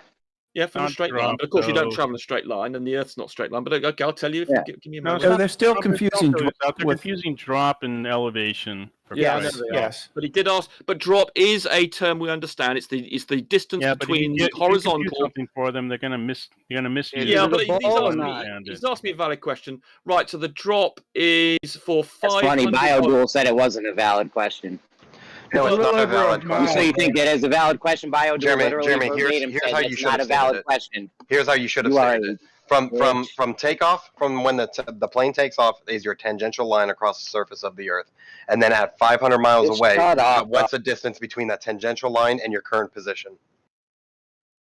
Yeah, that's what Rumpus, drop you is. said you'd get back to me. I never got an answer on them satellites moving in a dead straight line, bro. Oh, yeah, I'm waiting so on listen, any I haven't- baller to give you a I response. haven't looked into that. I must admit, I haven't checked up on that.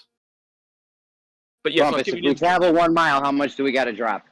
Sorry, could you say again, Jeremy? 1 mile. 1 mile. How much do we got to drop in 1 mile? 1 Don't mile. drop at Okay, all. that's 1 mile is 1,006. So it's 1.6 kilometers.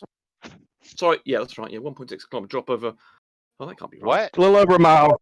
It's a little over a mile. People, Sorry, no, about sorry, I've 6,000 got feet. my, it's 0.2 meters. Sorry, I was looking. I was thinking of the conversion into meters. Pardon me. Yes, it's not. It's the 8 inches. So it's 8 inches or 0.2 of a meter. All right. So what if we travel 2 miles? Okay. What's the drop going to be there? So are you going to confuse drop with elevation? Yeah, Jeremy? 0.8 meters. it's gonna confuse drop in the elevation. Here it Yeah, comes. I think he is going to do that, but we'll let him do it. Another 8 inches. Another 8 Hold inches. on, if you're There you go. in a No, it's in a- not in a another 8 Blackbird- inches. It's 8 inches times miles squared. So if you go to 2 miles, that's going to be 2 squared, which is 4 times 8. So it's 8 times 4, which is 32, which is in so that's 32 the point inches. is, relax. All right, relax. The point is, if you travel a mile and drop 8 inches, then I travel another mile and I drop another 8 inches. You just have No, to you keep don't dropping drop 8 another 8 inches. per inches. mile, You right? don't drop another 8 inches. You drop more than that.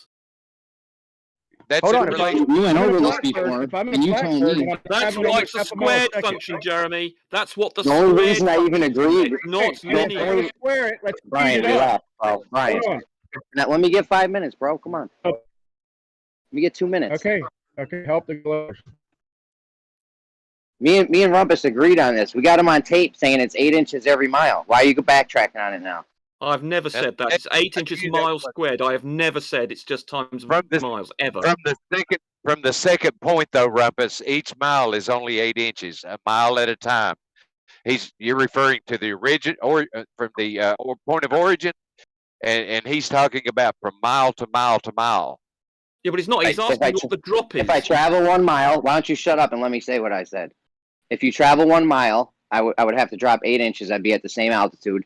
Then I travel another mile, and I just need to drop 8 more inches, right? So every mile you travel. No, not with respect to your original position. With respect to We're your not new talking about the position. original He's position. just You so didn't say that. confused. He's so confused, though. No one's He's not confused at all, Rumpus is Brenda. Shut confused. the I know. fuck up. Rumpus is very No, confused. you, Jeremy, you are. You can't do addition. You don't know the difference between a square and addition. Go ahead, Rumpus. Sorry. Yeah, okay. Let me draw you a diagram, Jeremy, because there seems to be some horrendous. Let me just get this screen grab going for some reason. We've agreed on this on this show before. No, we haven't. The formula is 8 inches times miles squared. So with respect to the original position, now obviously with respect to the new position, I mean, it's just like going around a circle. If you're saying you're doing what the stupid Jaron got completely wrong, which is he thought that if you just add up those 8 inches for every mile you go around, then Why do you got to make a big deal out of this? We agreed on this before. If you travel 1 mile, you got to drop 8 inches. Just shut up for a second. Just shut up. If you travel a mile, you got to drop 8 inches. Now you're at the same altitude.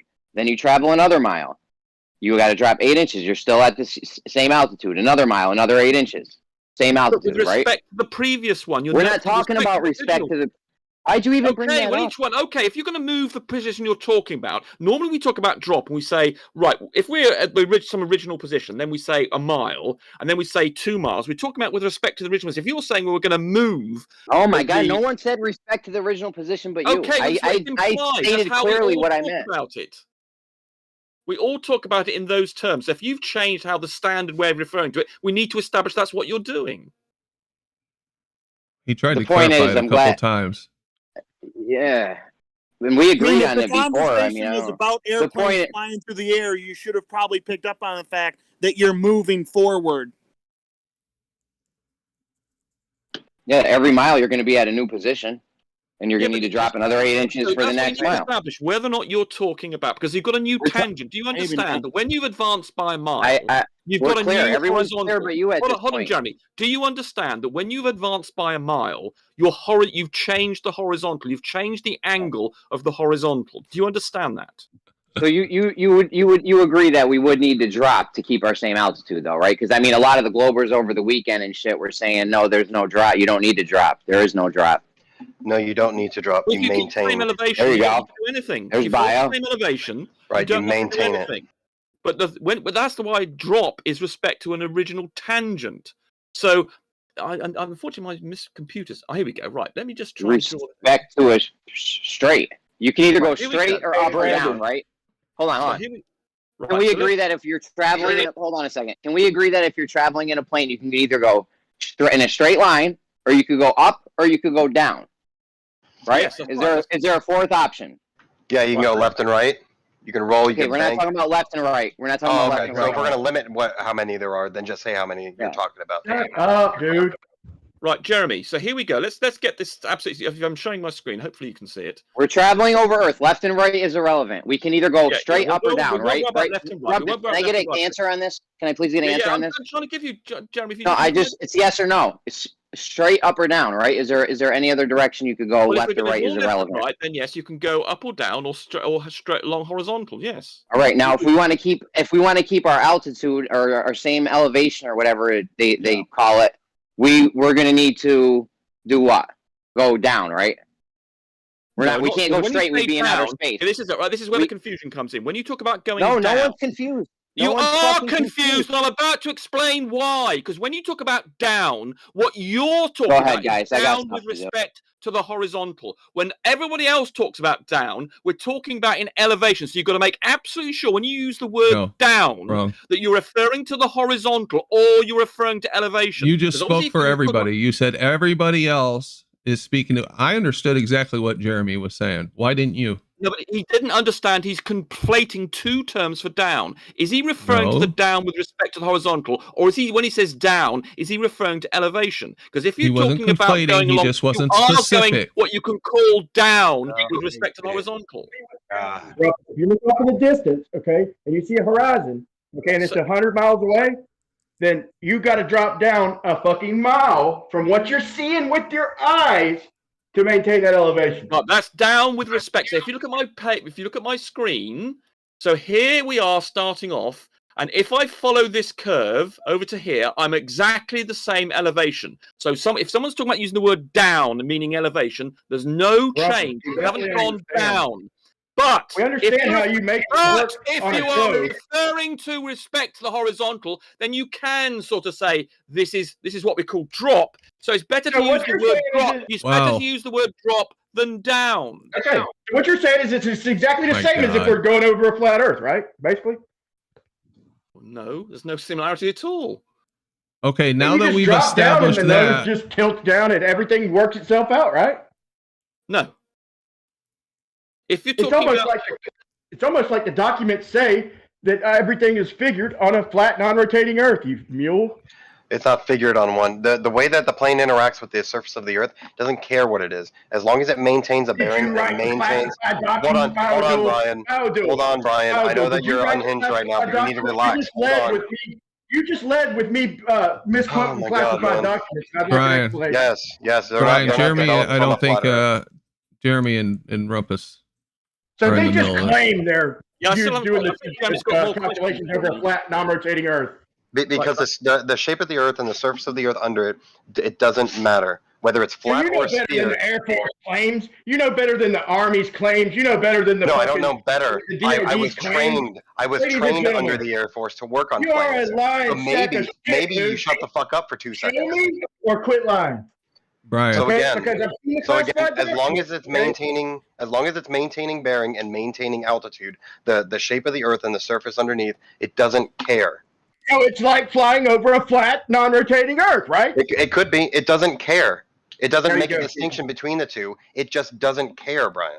So it would be the same, okay? So I understand y'all's bullshit story, and to equivocate flying over a flat, non-rotating Earth, but know that that's all it is. It's a mathematical bullshit story. Until you get to navigating, and Can then I just communicate with Brandon, Jeremy? you should put up a satellite video and smear it in their face till they give us an answer. until you get to navigate. Well, let's. I think Jeremy had a point. I think he was going somewhere. Jeremy, were you done? I asked y'all the other day if or I what? spread out satellites every 5 miles. Now I've got a diagram. I'd just like to make it clear to Jeremy this situation with this diagram here. So here is our original position at position A, and then Jeremy was saying, well, when you get to position B, and then here we have position C. Now you can see. Now he's saying, which is what he sort of was saying, is if you move to position B, the drop to, and if you move, say, another mile, obviously this is much greater than that in the scale here, but let's just assume, for argument's sake, let's say this is a mile, as we were talking about. The drop from B to C is the same as the drop from A to B.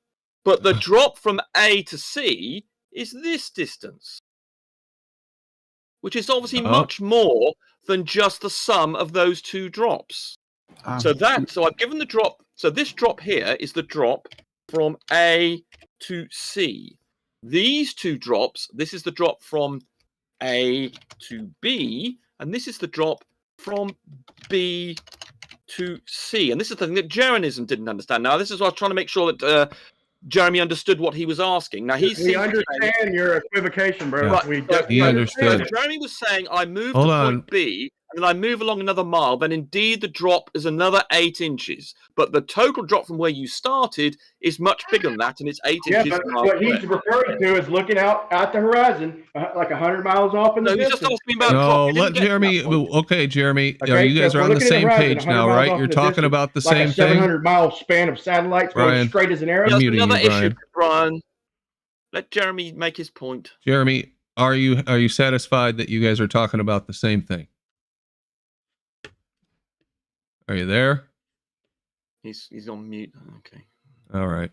Fuck it. So anyway, hopefully that's cleared up this confusion. He seemed to be claiming that I'd said. Well, I wasn't sure that he said that I'd agreed somehow. Well, no, he said that we agreed we'd move to point B. So if you move to point B, obviously if the distance between A, B, and if A to B is the same distance from B to C, the drop is the same between A and B and C. But you've changed what the tangent is by moving to B. Rumpus, you're giving us way too much. Way too much. All he said was every mile it's 8 inches. That's it.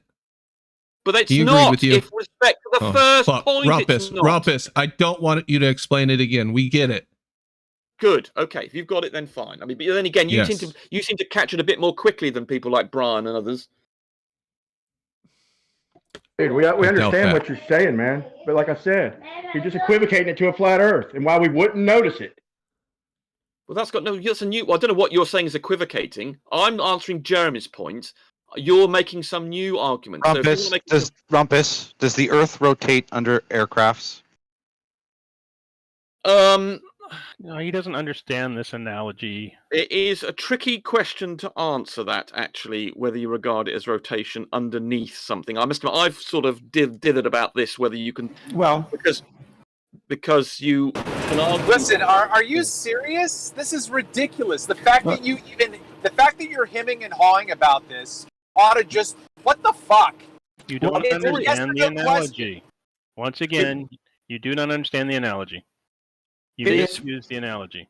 Because it's fairly simple. The cause of Coriolis is conservation of angular momentum.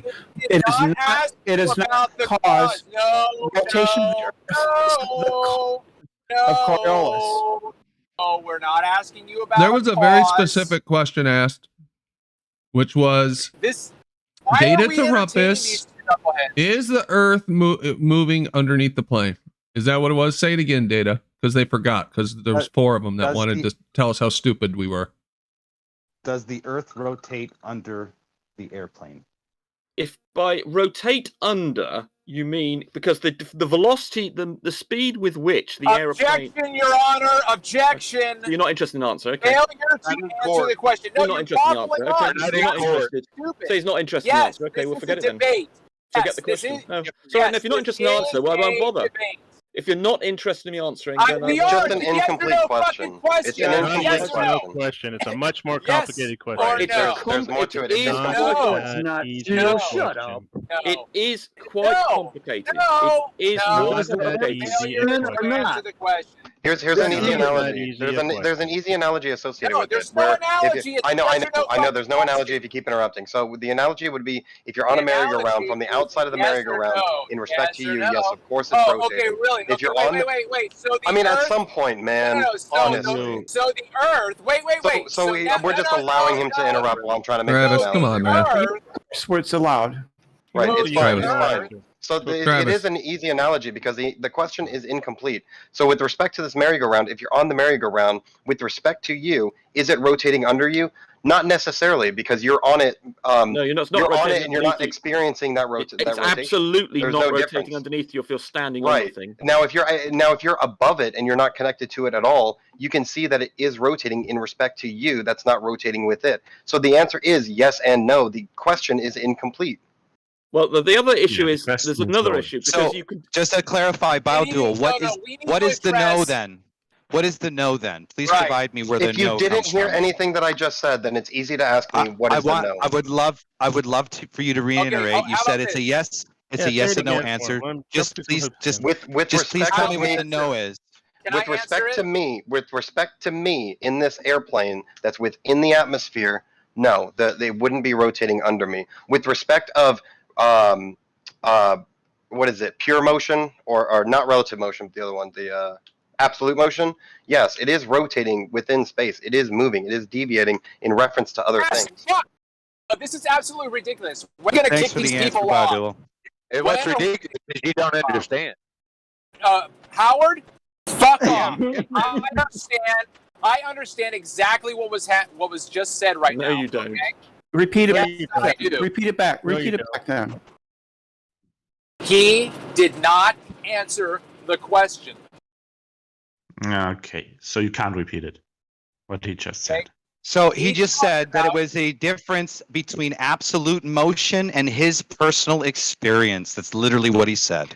If you want to interpret it that way, that's fine, but that's your interpretation. I thought I made it very clear in the way that I just make the distinction. Could you clarify? You said it was a difference between absolute motion and you being in the aircraft. Right. Yeah, that's fine, but there's more context to it.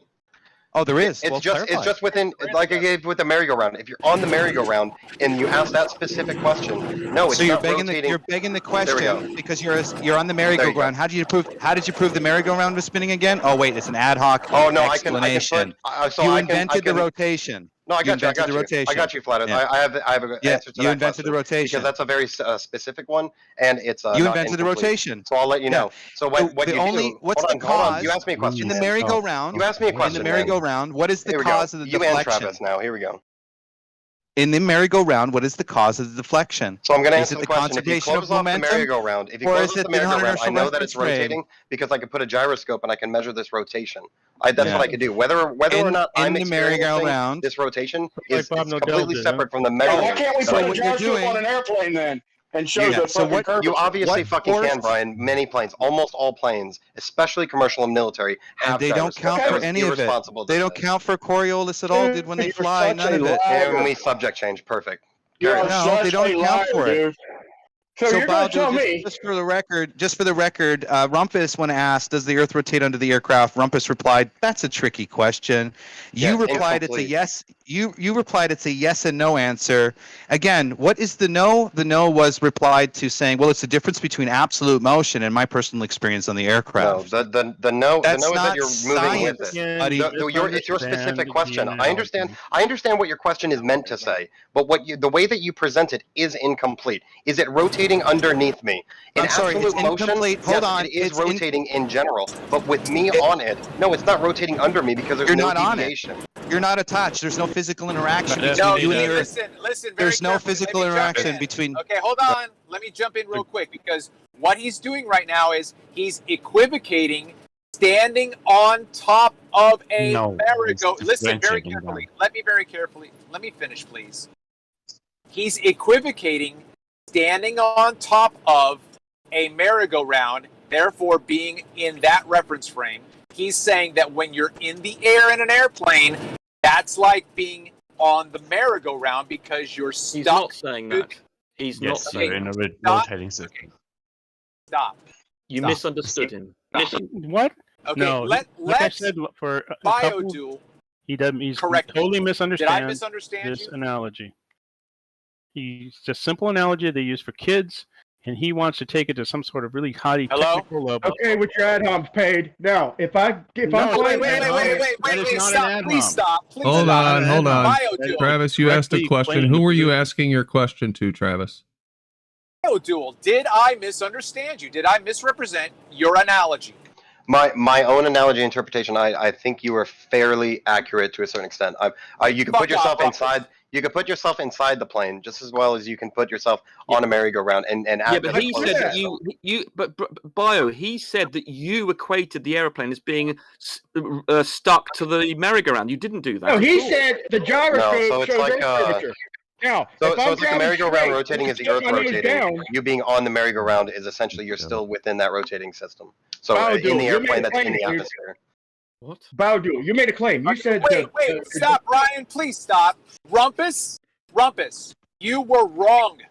Well, I'm not sure. I'm trying to. Okay, I need to eke out from Bio what he's saying because I misunderstood him. So I'm treating the merry-go-round as a closed system in which, as we know, when it's open system and it rotates, air can move, deviation, wind, blah blah blah, bullshit. So if it's a closed system, you can have this rotation, and all the air within it is rotating with you. You are rotating with it. So in respect to you, the merry-go-round is not under. The merry-go-round is not rotating under you. With the merry-go-round. So the air, if you have if we imagine an airplane. Sorry, were you saying an aeroplane? Okay, I didn't quite catch it. Were you saying if we're thinking about an aeroplane going over a merry-go-round that it's? I have not forgotten about your guys' super chat. Thank you very much. I'll read them in a minute. There's a couple I know you want me to ask specific questions, so I'm just waiting for an opening. In a closed system is the same as the airplane within the atmosphere of the Earth. So when the merry-go-round is rotating and you're on the merry-go-round, it's the same as being in this airplane that's in the atmosphere of Earth. So Earth is rotating, merry-go-round is rotating. You're rotating with it in both situations. So when you ask the question, is it rotating under you? Not necessarily. You got it, buddy. But it's not. Let me address this it's claim. moving with respect to the merry-go-round, just like an airplane is moving with respect to the Earth's surface. Exactly. So when you ask the question, is it rotating underneath you? Not necessarily. No. He made a claim. Biodual said that a gyroscope picks up Earth curvature. Now, if I'm driving straight into the Earth, let me make my example, please. Gyroscope. Can I please take shut up all the time, y'all? Listen, if y'all want me to shut up, you can at least let me get out a fucking sentence. He never said gyroscopes mention Earth curvature. He never related those two things together. Biodual said that gyroscopes show Earth curvature. Okay. No, I didn't. I'm driving straight. He did not say that. He didn't say that. Brian, that's a completely different subject. Somebody else say he didn't say it, so I can put you on my fucking video after this show, dumbasses. Brian, Anyway, Brian, let me jump in and say. No. Come on, man. Come on, man. You're changing the subject. Brian, what he said was the gyroscope will show Earth rotation. Will demonstrate rotation. He didn't say Earth curve. He said rotation. Right. It'll detect an angular acceleration. It just so happens that you want to be in my video too, bud? Really, dude? You really want to be in my video? I'm not gonna put my pal in my video. He said fucking Earth curve. Okay. No, I didn't say nothing about rotation, bro. No, now listen. To you, he did. I'm talking about to my claim. Okay. Now here's my point. All right. If I could just get out my point here, okay? If we're flying straight in an airplane, we're gonna see the artificial horizon. If we tilt the nose down, the gyroscope is going to reflect that. If we tilt the nose up, the gyroscope is going to reflect that. If we keep driving steady, okay, it's been proven by a few different people with gyroscopes on airplanes, okay, that it does not show Earth curve. If you dip your nose up, it'll dictate. If you dip your nose down, it'll show it, but it does not curve around with the Earth. Brian, if you remained absolutely stationary on the Earth, a gyroscope shows that you are changing position. You are rotating. You don't even need to move. You don't even need to be an airplane. As Bob Nodell has found out by himself, just sticking something on the ground, it shows that the Earth's rotating. You've changed angle. You'd almost say they have a name for that, wouldn't you, Rumpus? What's the name for that? It's called rotation. What's the name for the effect of the rotating gyroscope? Tell me, there's a name. It's called the Sagnac effect. Okay? It's called rotation. No, it uses the Sagnac effect to detect the rotation. Sagnac effect. The Sagnac effect detects the rotation. It's the method by which the rotation is determined. One way a gyroscope works. It's there are just lots of ways of doing it. There are lots of ways of determining the rotation. The Sagnac effect is one of them. On the ground. It's a completely different subject, and we're losing the point. The subject completely. Well done, Brian. We're completely losing the point. What is the reference frame against Brian, what it's detecting? Brian, you said the atmosphere is moving. We are completely losing the point of the conversation. A fucking interferometer on the ground. What? Sorry, Brian. Wow. So, Biodual and Rumpus, did you guys figure out what your disagreement was? Hey, Brandon, why not use the stage feature? Biodual and Rumpus, did you guys figure out what your disagreement is? Maybe. I think it was just a lack of understanding, maybe. But I'm free to clear it up. The disagreement. I'm not completely sure what our difference was now.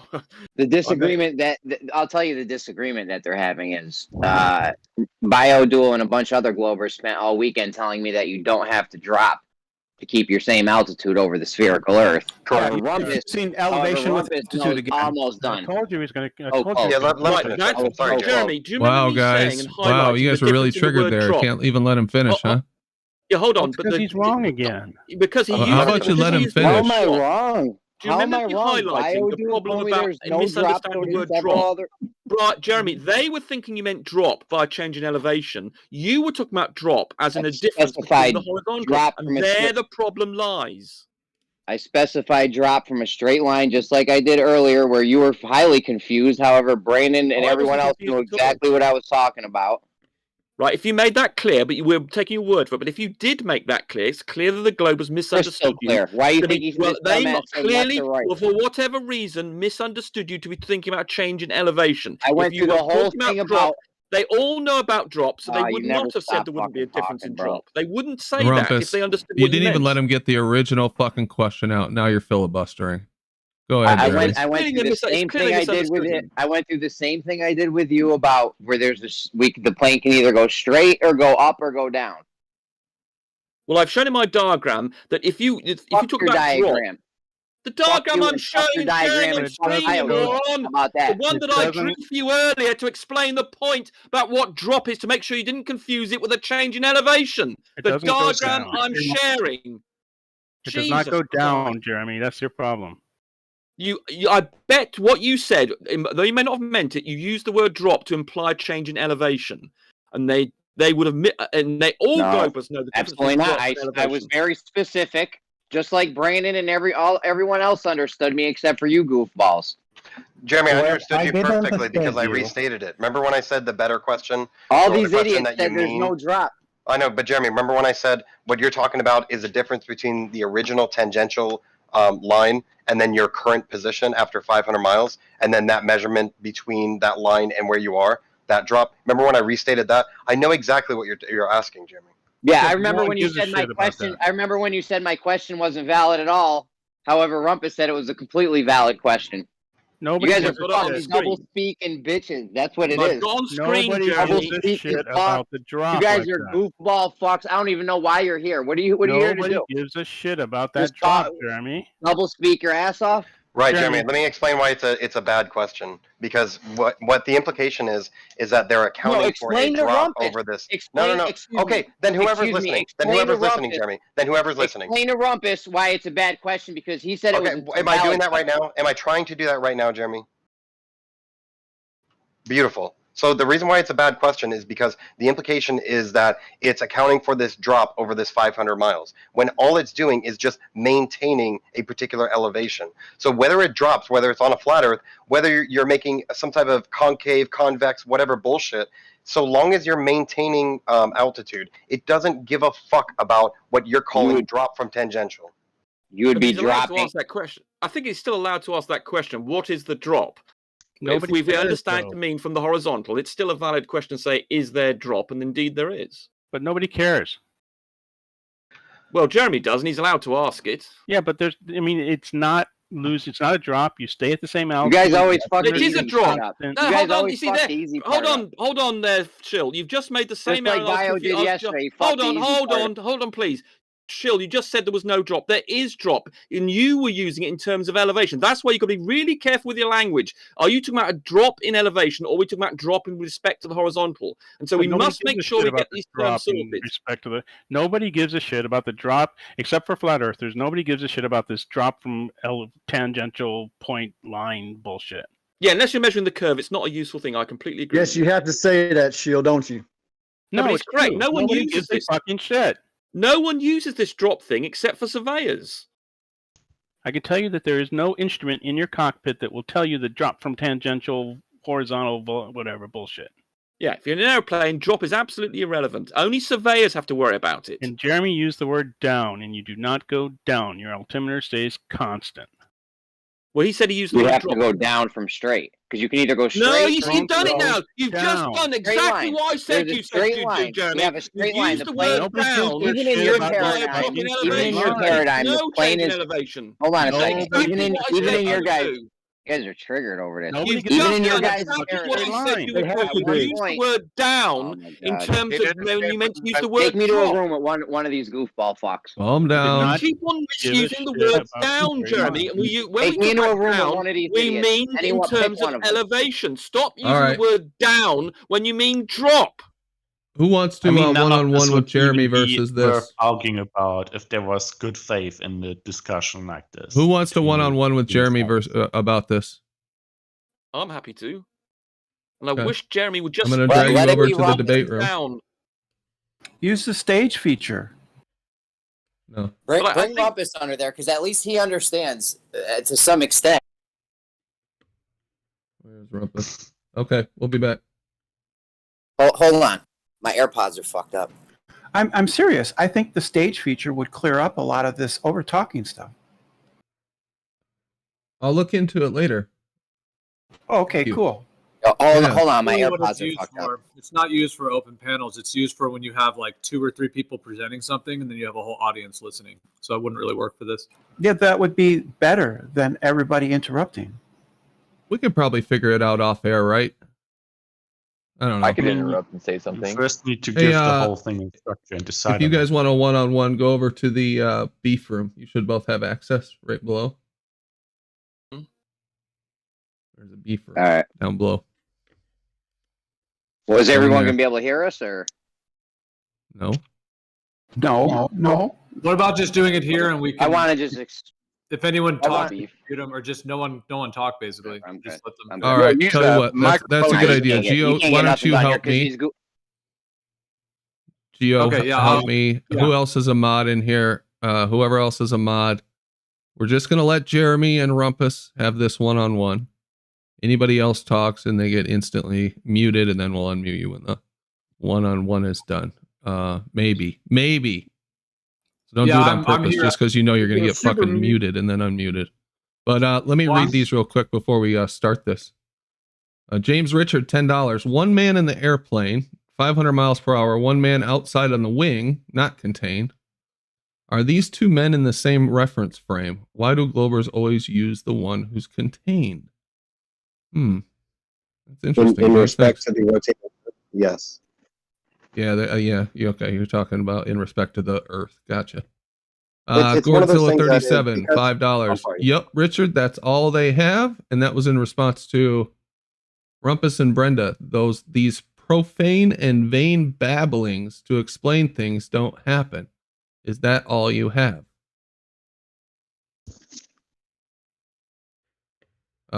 Thank you very much, James. Silent Zero, $5. Meisty is a teacher. Ask him how many of the things he teaches has he done himself.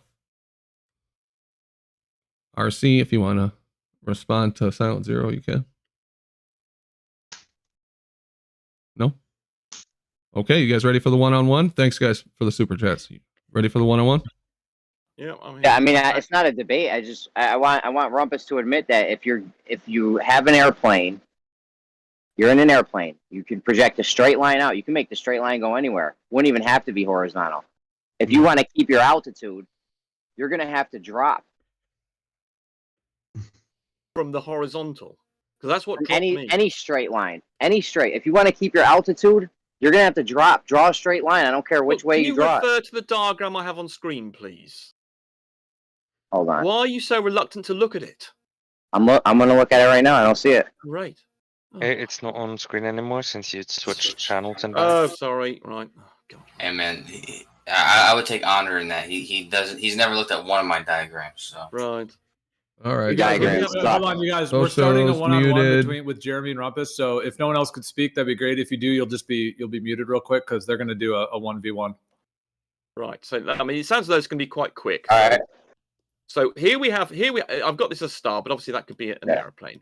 Right. So typically you've used the word drop. You asked BioDuel and Shill or something. You've been interacting with the word drop, and as you know, it seems drop refers to how far below the horizontal. So for position A here, we have the tangential, and there we have position B has this much drop, and position C. So all points A, B, and C have the same elevation. That means they are the same distance from the center of the Earth. So from this, where the whoops is that, and that, and that is R. And that's what we mean by elevation. Although we actually technically don't use it from the center of the Earth, we actually do it from an intermediate point. But conceptually, this is killing me. Listen. Conceptually, it's the distance from the center of the Earth. So A, B, and C at the same elevation, but yes, you've had to drop. Okay. Yeah, you've had to drop.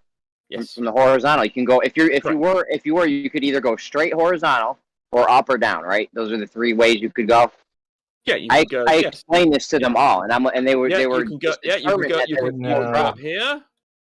You can go down here, Jeremy. or you can go. I don't want to bore the whole audience with your fucking nonsense spherical Earth. Go ahead, guys. So there we go. You can go in these three directions. Yes, if we're just talking about a plane, the 2D thing. Yes, you can be going up, down, or horizontal. Yep, you can indeed do that. But the way aeroplanes work, what they do is they set their trim. And their trim means that, as you hopefully know, that the air pressure at higher altitudes is slightly less, the density is less. So that means we're not talking about the cause of why they drop. We're just saying it would have to drop, whether it was the pilot or the plane doing it. Either way, it would have to drop.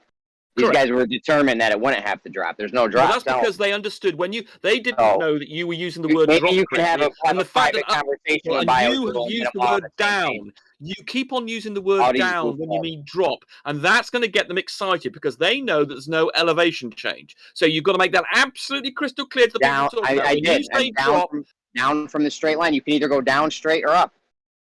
Well, again, you see, you haven't quite given that. Down towards Earth. Which way is down to you? Down to me is towards Earth. Correct. That's down. Okay, that's down. Yeah, this is not complicated stuff. Well, it is because you're not using. No, it's not you used the word down.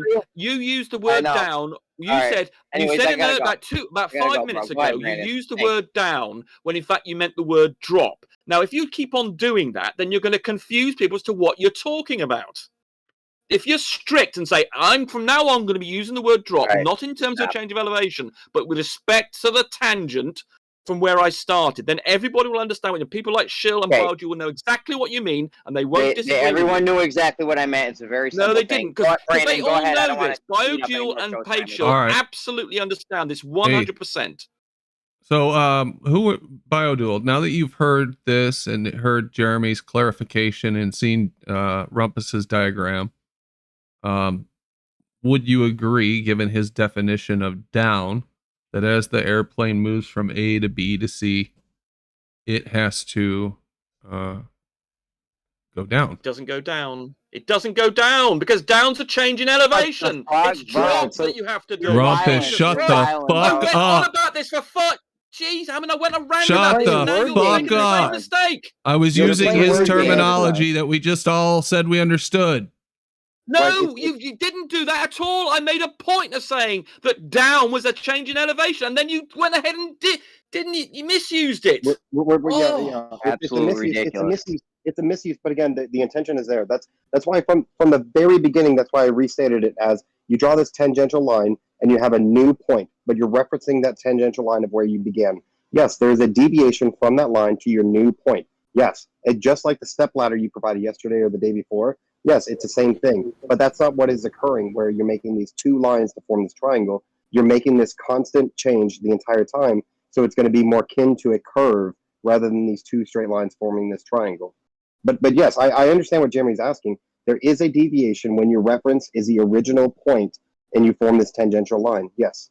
I understand that deviation question. But the point is, aircraft don't have a problem doing this. They don't have to say, oh, look, I'll point down. They trim themselves so they naturally keep at the same elevation. You set up the aircraft's trim such that it maintains the same altitude. So you don't have to do anything constant wiggling. You set the trim and the aircraft, because the density of the air above the aircraft is less and below it's greater. If you were to go down a bit, then the aircraft's natural trim would bring it back up if it went down and would bring it down if it accidentally went up. Load of fucking bollocks, Rumpus, and you know I'm afraid, it. Brian, you don't understand how trim works. Then fuck off. It's. I have a question. Is Rumpus complete and utter fucking bullshit? Is the Go and talk to a pilot.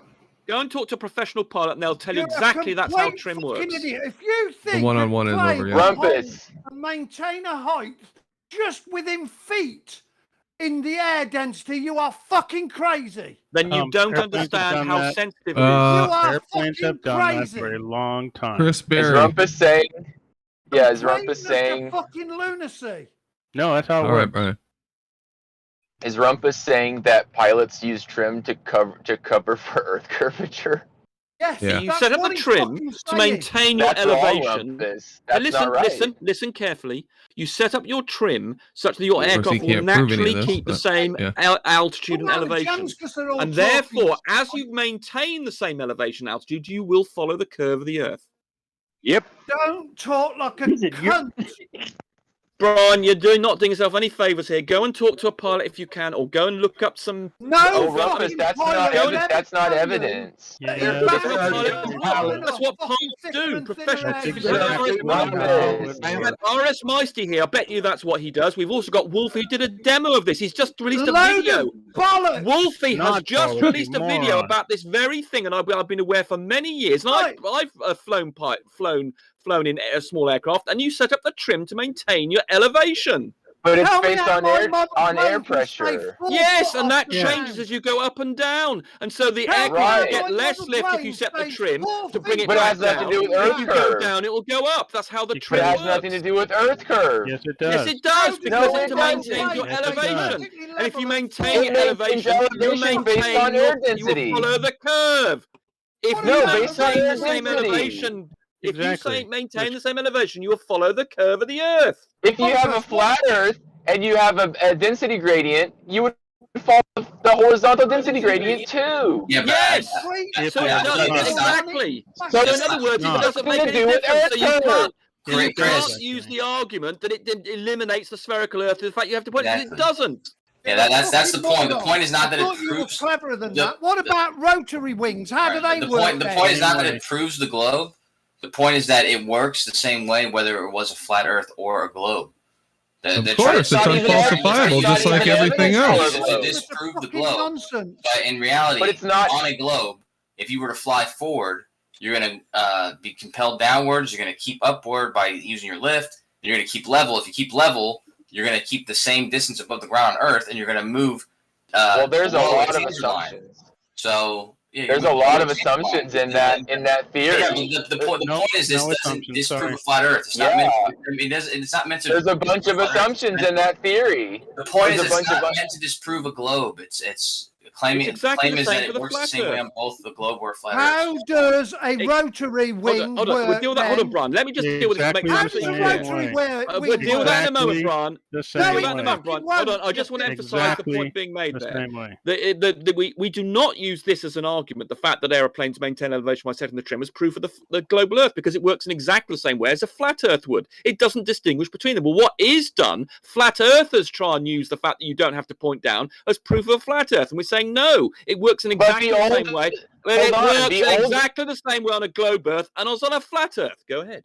But the original globe claim was that gravity is why that works. It just pulls the airplane down. No one's made that claim. No, you tell me someone has made that claim that airplanes keep the same. Every glober. No, they don't. You're not aware of one glober who makes the claim that gravity is responsible for airplanes following the curve. Yeah, gravity's working the same way in both models. Gravity is compelling the plane downwards constantly, and constantly the plane is having to keep its lift. It has to use lift to make sure it doesn't go down in both models. It's not distinct. It doesn't distinguish either model. It works the same way. But gravity doesn't have anything to do with air pressure. Keep its lift. Well, it causes air pressure. A rotary wing. But that's not what an aeroplane has to do with. The aeroplane deals with lift. Where the air pressure came from, the air pressure difference is irrelevant. Doesn't matter whether it's gravity caused by invisible green pixies. How would a helicopter work in that ludicrous assumption? Someone please tell Brian that a helicopter works the same way. It wouldn't. It's nonsense. No, tell us how then, Brian. Brian, in a helicopter, you set the pitch of the blades, and that works in exactly the same way. If you were to go up, hold on, Brian, listen. If you were to take the helicopter and with a particular pitch and a particular speed, and you took it up, say, 20,000 feet, it would drop immediately back down to the level it started off at, unless you did something about it. And that's because you have to set the pitch to give you a particular height. And if you increase the pitch, you'll go higher, and if you decrease the pitch, you'll go lower.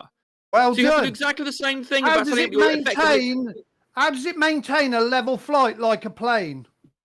Because there has a certain lift. The helicopter has to provide a certain lift. That's dependent on the density of the air it's going through. If you, as I said, took the airplane up to, say, the helicopter up to the flight of Everest, it would drop down, and it would drop down to the point you trimmed it, to the elevation you trimmed it to. No, it wouldn't. Yes, it would, because the lift that the blades provide, Brian, do you accept that the lift that the blades provide in a helicopter is dependent on the density of the air they're going through? Do you accept that? Of course. Right. So in other words, if you were to keep the same pitch of your blades and you were to increase the density, it would go up. If you reduce the density of the air it's in, it would go down. So in other words, it's trimmed to a particular altitude. It would not hold a level flight by bouncing on and off thinner and thicker air. It's not bouncing. Ludicrous. It's amazingly sensitive. Absolutely ludicrous. And I'm really fucking disappointed with you, Rumpus. I'm disappointed with you, Brian. You don't understand this. One of the cleverer fucking ones. So tell us Brian, what's the sensitivity of this trim thing? How much of a range is there between, let's say I set it for my trim for 10,000 feet. That has a certain air pressure. How sensitive is this thing? Is it going to pull me down if I go up to 10,500 feet because I'm pointed in the wrong direction? Yeah, if you set the trim, if you were going along and you were happy with your level flight at 10,000 feet, if I were to suddenly transport the aeroplane up to 10,500 feet, it would no longer remain level. It would then drop down. Absolute fucking nonsense. Brian, are you a pilot? Are you a qualified pilot? I don't think so. No, you I'm don't not know about this. Pilot. Right. Yeah. So you're not in a position to make that statement, are you? Cessna, and no way did we bounce off thinner and thicker. No one's saying you are bouncing. No one said that. You made that up, Brian. You just made that up. No one said you're bouncing. It's a very gradual thing. Shut the fuck up. You just don't know what you're talking about, Brian. You do not know what you're talking about. The wing is set to about 3 degrees in the up attitude compared to the line of the fuselage. So you get a constant amount of lift with the angle of the wing, the pitch of the wing. You set the trim, Brian. What do you think you do when you change the air? What do you think when you change the rear? Let him finish, Rumpus. Let him finish. Then you adjust your rear trim to level out your fuselage with your wing giving you that 3 degrees of lift. It is fuck all to do with air density. And what do you think would happen if you took that aeroplane to the site of Everest? What do you think would happen? Planes would be going up and down like fiddlers. No, they wouldn't. Brian, if I took the...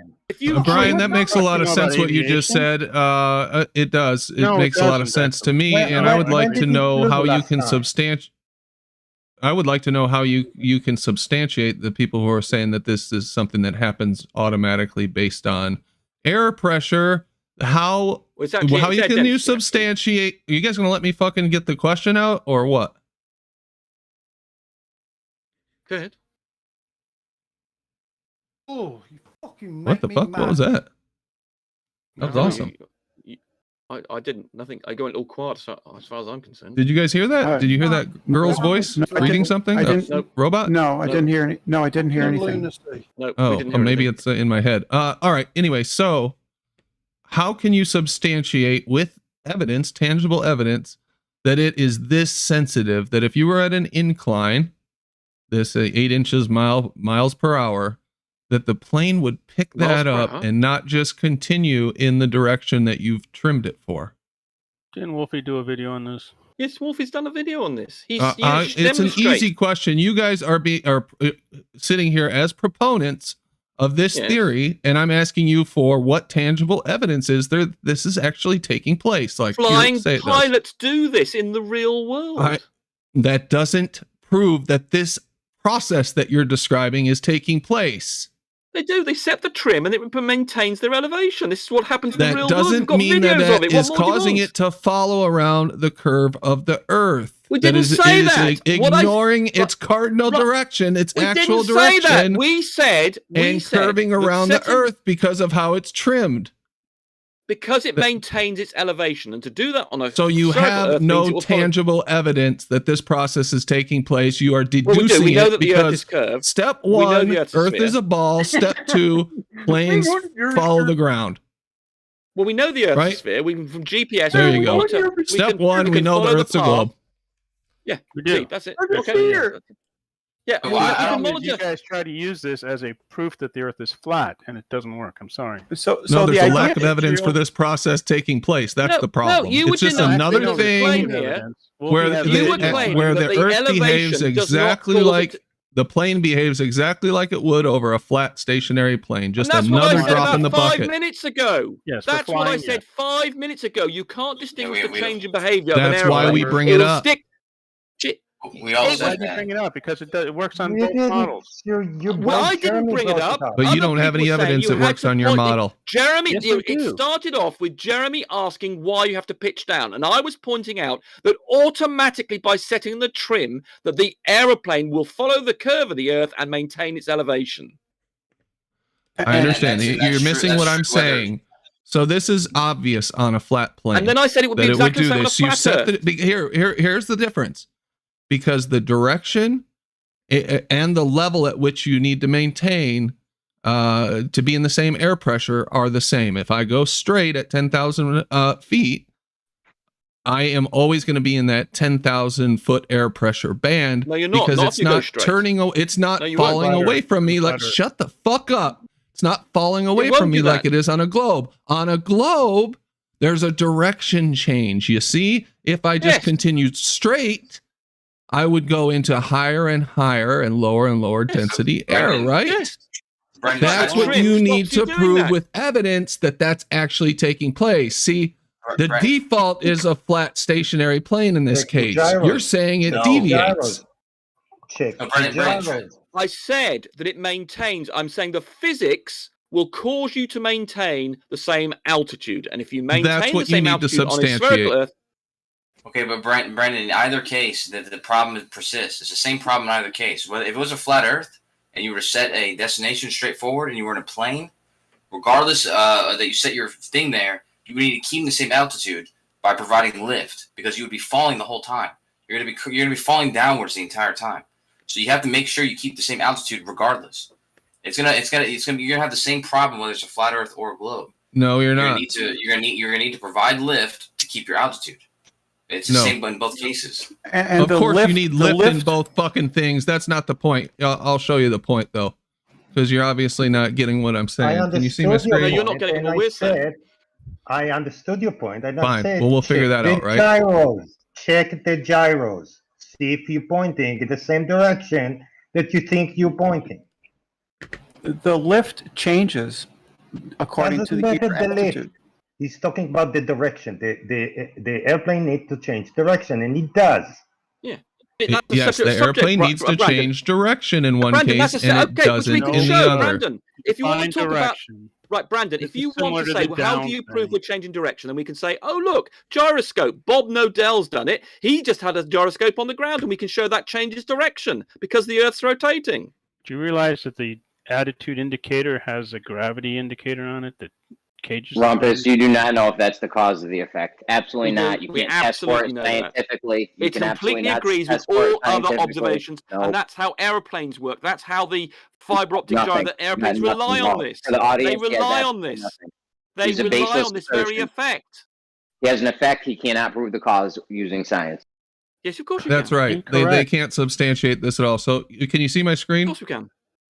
The top is the flat plane that the plane's flying over. obviously this scale is the same. It goes straight and it stays the same distance above the Earth. A straight line. It flies in a straight line. The direction it flies is the same altitude over the flat Earth. Can we agree on that? No, yes. That's what you meant. Yeah, we got all that. Okay, so yeah, well, I'm not sure you do know what I meant. So on a round Earth, you've got the plane. This and it's going to curve. Yes, it's going to curve. You're really not. You're really shut the fuck understand up. It perfectly. Shut the fuck up. You fly straight. You're not in the same altitude. You're saying that this shut the fuck up. You set the trim to maintain the same altitude. This process is Rumpus, shut the fuck up. This process is taking place that although you've set your plane to go in one direction, it is ever so slightly curving around and losing altitude. Essentially, it's keeping the same altitude because of the way you've trimmed it. There's a difference between these two. You trim it to maintain the same altitude, and the same altitude on a spherical Earth is the same distance from the center of the Earth. Same distance. So you haven't understood a word we said, have you? In your plane on a flat. So let me ask you something. What's the difference if I want to go up if I trim my plane like this and I decide that I actually want to gain altitude and I say, okay, I'm going to change the orientation of my plane just to go 1% up. 1%. I just want to slightly go up like this. Yeah. Right? So you change your elevator and you point it up. How's that different than setting my plane to go like this? Right. You can do that. So I just adjust the same thing that I set to maintain this even altitude, right? Well, you've now trimmed it to go up as opposed to remaining at the same altitude. Exactly. I trimmed it to go up. So here I've trimmed it to go up, but you're saying that I'm somehow going down. No, you trim it to remain the same altitude. That means it will go around the level. You trim it to maintain the same altitude, and on the spherical Earth, that means it will follow the curve of the Earth. You trim it to go in a particular direction. Is that correct or no? No, you trim it to maintain the same altitude. Yeah, you trim it to go in a particular direction, yes or no? No, you trim it to maintain. In your description, go in the same direction, go in a particular direction. What in the world would you be using? What in the world would you be using to say, I'm going to make sure I'm going in the same direction on a flat Earth? You're on a flat Earth, you're in a plane, and you want to go in the same straight line. What mechanisms would you be using to make sure you're going in this straight line? Because what we're saying is that in reality, the mechanism that's used is the elevation. And what that does is it causes it to behave the same way, whether it was a globe or a flat Earth. So if I wanted to go up at this slight angle, would I change my elevation to do that? Yes. Okay. So the same mechanism you say keeps me at the same altitude here, suddenly I can go up 1 degree here. Yeah, but that's the mechanism used is the air pressure. That's what's used to tell your elevation and keep your elevation. Why is it different from when I'm going the same distance above when I set it here to go straight and maintain the same altitude as to when I point up? Why in this one am I able to go at this 1 degree angle? And this one, I'm maintaining the same altitude. Is there a different control that I'm setting? You're not maintaining the altitude. You are climbing. You are gaining altitude above sea level. But you want me to start muting these guys when they're stepping all over you, or? Yeah, you've gained elevation there, Brandon. Like, no, literally, every time you try to say something, they just talk all over. Yeah, fucking mute it. Yeah, Jeremy, go ahead, mute them. But listen, here's who knows this best, because I really want to get an answer to this question. Okay, well let's do it slowly, Brandon. We can get through this. It's not difficult. I'll walk you through it step by step. So here's the plane. All right. I want to go straight. Right. Okay. You want to maintain the same altitude. I want to go straight and maintain the same altitude. Right. What do I set on my plane to do that? You trim it. You trim your aeroplane. You trim your elevator. Well, actually, it's the horizontal stabilizer you actually set to a point where your elevation remains the same. And that's quite a tricky thing to do. You've got to, because what you would do, the way you would actually do it, if you were sort of in a little aeroplane, you would say, okay, I'll trim it this way, and I'll see if look at my altitude indicator, and if I'm losing altitude, I need to change the trim a little bit, until eventually you will get to the point where you've trimmed it to where you maintain the same altitude, and then you're happy. My horizontal stabilizer.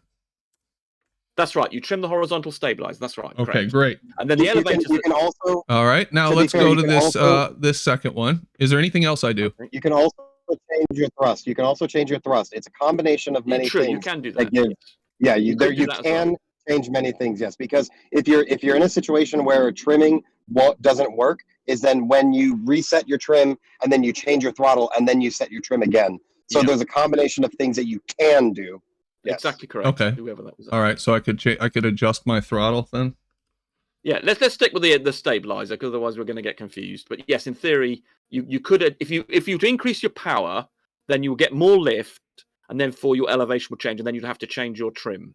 So that's. But if you're going to keep your speed constant, then you. But if we keep our speed constant, then we'd have to do the horizontal stabilizer, right? For the flat line. Correct. All right, so if I change my mind and I decide that I want to go up at a 1 degree angle, just an ever so slight angle. Okay. What do I change at that point to do that?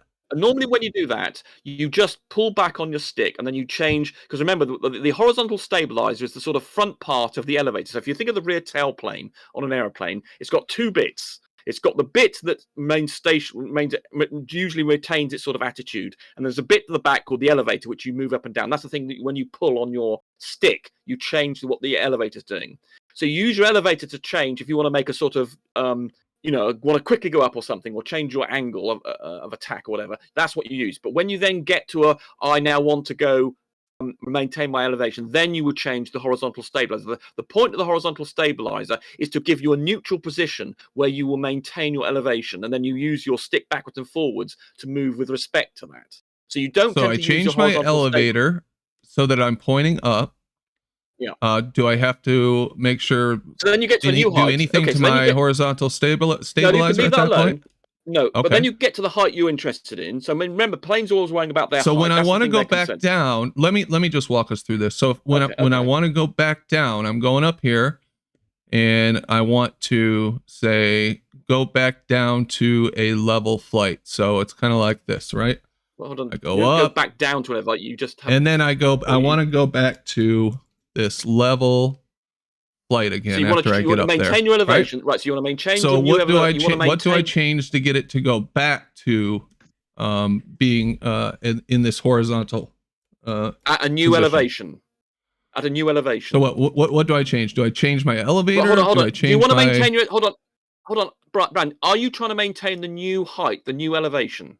That's right. I got up here. I changed my elevator. I got up here. Now I'm up here. Now I want to stabilize at this new altitude. Ah, right. Okay. So the answer is yes to my question I've asked 5 times. Yes. In which case, once you used your elevator to get up to this new height. You didn't ask any question 5 times. You didn't ask anything 5 times. I did. I did ask you 5 times. You didn't. No, you didn't. But go ahead. I did. I asked you 5 times whether you wanted to maintain the same elevation. So I want to go back to a horizontal. I want to go back to maintaining my elevation at this higher level. Right. What do I change? Right. So now you've finished off moving the elevator. You now put your elevator back into the neutral position, and you fiddle with your horizontal stabilizer to mean that you will now stay at that new elevation or altitude, whatever you want to call it. Oh, okay. So it sounds like I have to make sure my elevator's set properly. I have to trim my horizontal stabilizer. In each case, I have to monitor my elevation and adjust my throttle. These are the 4 controls that I am using to fly. Well, 3 controls and a monitor. Yeah, you obviously want to monitor what the elevation is. 3 controls and a monitor. Okay. Yeah. So on this example down here, where I am just flying straight, and I trimmed for this direction because I'm trimming for direction. No, you right? don't trim for direction. I set my elevator. My elevator has to be in a certain position, right? You don't trim for direction. You trim for a height. If you keep the trim the same, it will maintain its height. I trim for this height. I make sure my elevator is set so it's not going up or down, right? Right. Yeah. Good. Right. So I'm flying in a straight line. I adjust my throttle. Here I'm going along. No, you're not. Why wouldn't I just keep going in that straight line? Because the trim gives you the same elevation, and you're not maintaining your elevation by doing that. You're changing your elevation because as you go further along, you'll go up. The trim will keep you at the same elevation, not in a straight line. Because it's dependent on the air pressure. Because if you were to go up, then the air density above you would decrease, and then you get less lift, and then you'll go back down to air. So the trim gives you a particular elevation. It does not make you go in a straight line. It maintains your position in the air density gradient, the vertical density gradient. If you go down, you get more lift, and you go up. And if you go up, you'll get less lift, and you'll go back down again. So the trim will make you keep the same elevation. Right, Rumpus. But in the example, if it were a flat Earth, though, if the Earth were actually flat. I think that's what Brendan's saying. That would be a straight line, more or less. It would be, but he's Right. no, he's moving on to the second example. He was about to go on to the second example. We've done the first that's one. what I am talking about. So I'm down here. It's not a flat Earth. I set all my stuff. I set the elevator. I trim the horizontal stabilizer, and adjust my throttle so that when I'm starting, I'm going off in a straight line. And then what you're telling me is at some point, the trim will not do that. The trim won't do that. The trim will not do that. It keeps your same elevation. Because as I just explained to you about 5 times, it maintains the it tries to keep the same density of air above and below the aeroplane. And if you go so you're telling me that these controls are that sensitive that I'm not going to find myself gaining an elevation as I go along? Yes. Do you have any tangible evidence to support that? That's what we're asking. I do sort of. Any of the literature will tell you this. Right, I do sort of. So if you look up from what I remember, it's a 205 tester that attaches to your pedostatic tubes specifically for the F-15. I don't know what Boeing or commercial airlines use, but for the F-15, you have a 205 tester that you give it particular pressures. And you can change this, and you actually set an altimeter within your cockpit with the local pressure system. So the sea level would be about 29.92 in inches mercury in Virginia, and I think England was 29.96.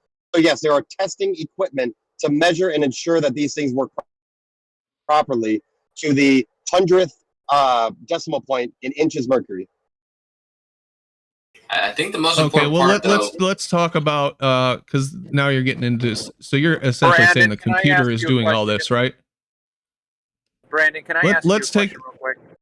No, not yet. So let's take a plane where we don't have this fancy computer system, the state-of-the-art system that's monitoring the actual air pressure as we're going along. We're in don't need to do that. Just set your trim and it'll do it for you. The little plane will do this. Just set the trim and it will maintain its elevation. You're telling me that it is so sensitive that it is going to know the difference between 10,500 feet air pressure and 9,500 feet air pressure. That's how sensitive it is. Definitely is. Brendan, I think the best okay. The lift is very sensitive. The amount of lift an aeroplane generates is very sensitive to the density of the medium it's going through. And the change in 1,000 feet is considerable, and you'll get a considerably different lift from the two things. And will require different trim to maintain those two different altitudes. I think the best way to accept this is the question I asked before about if this weren't the way that if this mechanism wasn't what it was using to maintain its altitude, just using simply the air pressure and altitude to keep the straight path, then what mechanism would it be using if this weren't the case? So if you're imagining a globe and we're trying to keep a straight path, and you're imagining going upwards, what mechanism would it be using? What mechanism would it be using to keep this straight path? Because there wouldn't be anything. These same ones, the horizontal stabilizer, the elevator, its throttle, and monitoring the elevation. But you'd have to be constantly fiddling with it. Okay, listen, hold on, Brandon. Since you got to interrupt, can I jump in just real quick? Listen, Brandon, you just mentioned it, okay? Think about this, please, okay? Please just think about the significance of maintaining your elevation and being stable horizontally. Okay? Just let that sink in because that's going to tear apart this whole argument. No, it's physical. What's your point? I'm not picking up on it, Travis. What are you trying to say? Yeah, I have no idea what you mean, Travis. That was gibberish. Well, the point is that it's physical because air pressure changes with elevation. And so does your lift as a result of that. Yeah, yes. Real quick, can someone look up the chart for inches per mile? For inches mercury, can someone look up a chart for elevation changes? Because from what I can speak to in personal experience, is that it's down to the 100th decimal point, and I'm fairly certain that's going to be in the tens of feet change. Yeah, I mean, I don't know if you're aware of this, Brandon, but you can actually use a thing that detects the pressure or density of the air, can give you a change of just a few, less than a centimeter. You can actually measure your elevation to incredible accuracies because the density and of the medium changes incredibly. It can be detected, and the lift that something generates is directly proportional to the density of the medium you're going through, and that change is very. As I say, you can detect a change of a centimeter in the density of the air. Yeah, even with your cell phone, you can do this. Just move up and down centimeters and see the pressure change. Knowing that the altitude has changed. Well, very good point. Yes, indeed. Even a flipping phone can detect this, and that's not a bloody precision. We know that there's a different. I was just walking through it, trying to get what your guys' actual argument and understand it was. Because I explained this about half an hour ago, but you didn't understand. Okay. No, you did. You didn't really, Rumpus. I understand. I explained exactly this. Thank you, I didn't understand it. Can I come back in? Yeah. The floor's open. Okay, so I jumped in and jumped out, so I didn't hear that you didn't understand me. So again, please just let me try to get this out. If you use the elevator or whatever it is to get to an elevation of 10,500 feet, okay, you're at an elevation of 10,500 feet. And if you maintain that elevation, you are going to be flying horizontally. Not perfectly. Not a spherical Earth, you're not. No, okay. in either case, even on a flat Earth, you are going to have a different orientation than perfectly straight and level. Okay, hold on. I'm talking to Brandon. Okay, I'm talking to Brandon. You're right, Travis. It's in the name. Okay. Horizontal stabilizer. Okay, what does the horizontal stabilizer do? Right? Okay, just think about this, please. Well, your horizontal changes. No, I'm not talking to you. I'm telling you, horizontal changes all the time. Shut the fuck up. Well, you the horizontal stabilizer. Yeah, they can't. Your specialty is interrupting. Horizontal. Listen, stop, Rumpus. I came in here because Brandon didn't hear me or didn't understand my point. So I came in to clarify the point. Okay, I'm talking to the host, okay? Okay, go on. So Brandon, simply, if you want to go down this road with them, simply ask them what the horizontal stabilizer does and then how that relates to elevation. Because if you maintain 10,500, you're going to be flying horizontally. I think that's a fair question, and I would like to point out that it is funny that this thing is called a horizontal stabilizer. It's as opposed to the vertical stabilizer. Exactly. It's got nothing to do with the horizontal you're traveling direction in. I just said it was funny. Chill the fuck out. Chill out. When you maintain all right, so what does the horizontal stabilizer do? It trims you to maintain your altitude. It's used to maintain your altitude. You trim it to make your altitude constant. Yeah. Okay, so I have a question then. How does it do that? Because it's like the elevator, it's like something, instead of you pulling on the stick, it defines what the central point of the stick of your joystick does. Do you know what happens when you maintain the same altitude? So you have two items on the plane that do the same thing. Correct. One of them sets the midpoint of your joystick, and that's called the position of the horizontal stabilizer, and then you pull your joystick around that center point. Why didn't you just say fucking wing flaps on the back? Why couldn't you just say that? Because they're not flaps. That's the elevator. I did explain to you. I actually went to, you see, you don't listen to a thing I say. I explained to you that the rear tailplane had two components. One thing, the front part of it's called the horizontal stabilizer, and the rear part of it was called the elevator. And I did go, I think I said this twice, but you didn't listen. All right, fair enough. So these two flaps are the elevator, right? Yeah. Though they're not really flaps. Flaps are something else special, meaning there's a special meaning to the word flaps. But two moving things. Yeah, they're called I forgot one. Moving. Fine, they're the elevators. These things we lay people known as flaps are they're not elevators. known as flaps, they're called elevators. I've always called it a flap. Come out of the wing. Well, you're wrong. You shouldn't have done that. Well, flaps are on the wing. All right, my bad. Exactly. Every plane is different, by the way. So like the F-15, it doesn't have these multiple parts on the back. For those stabilizers, the entire surface will move. So different planes do have different components, and different planes do call particular things different things, just because they're oriented differently. These flight surfaces aren't one-to-one across all of it. Yeah, we now have a pilot in blue here. We're doing the simple one. All right. Hold on, let me get a little clarification here. So you told me that you set your horizontal stabilizer. To maintain what does that mean? Because this looks like this piece doesn't move. I know it looks fixed. Yes, it does move. I know it looks as though it's fixed, but it isn't. Okay. All right. So this is fixed. All right. Blue's here. He's the one who's actually a qualified. And you're telling me, do you have a source that we could look at that these things are that sensitive? That they're that sensitive to air pressure?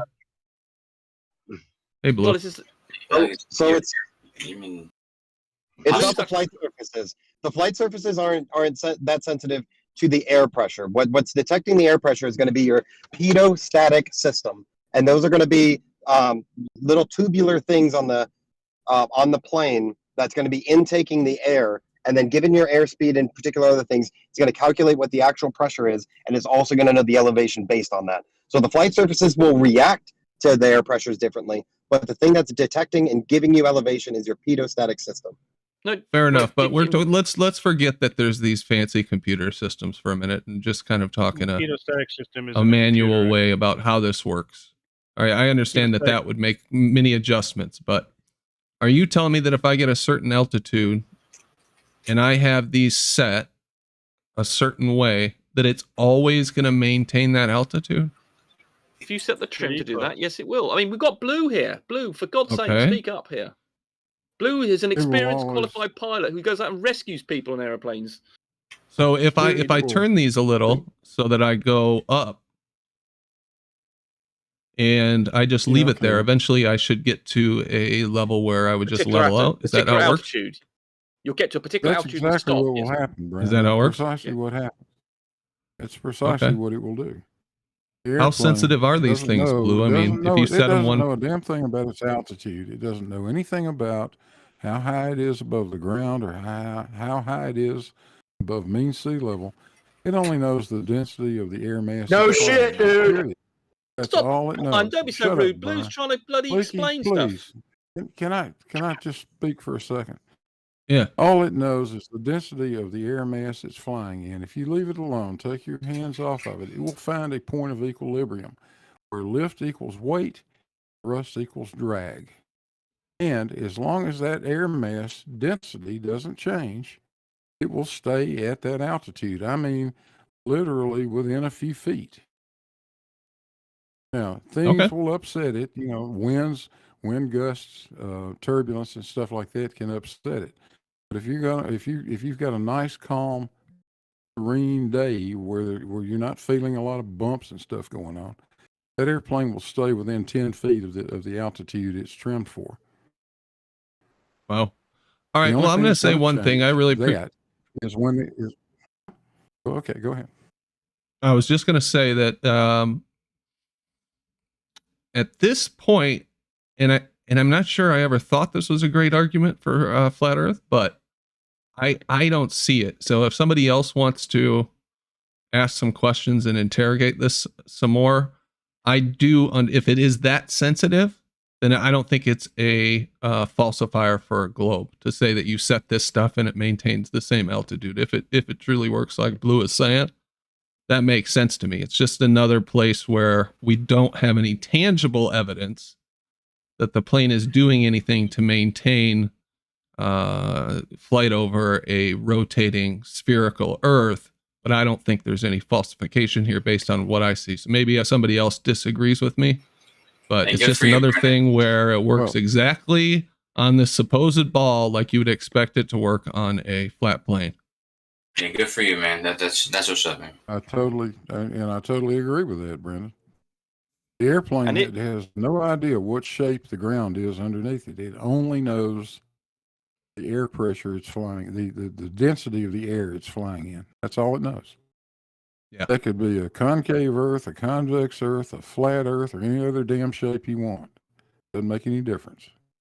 Yeah, but it still has to be falling around a curve rather than flying over a plane on a globe Earth. That'll need to be a gradient.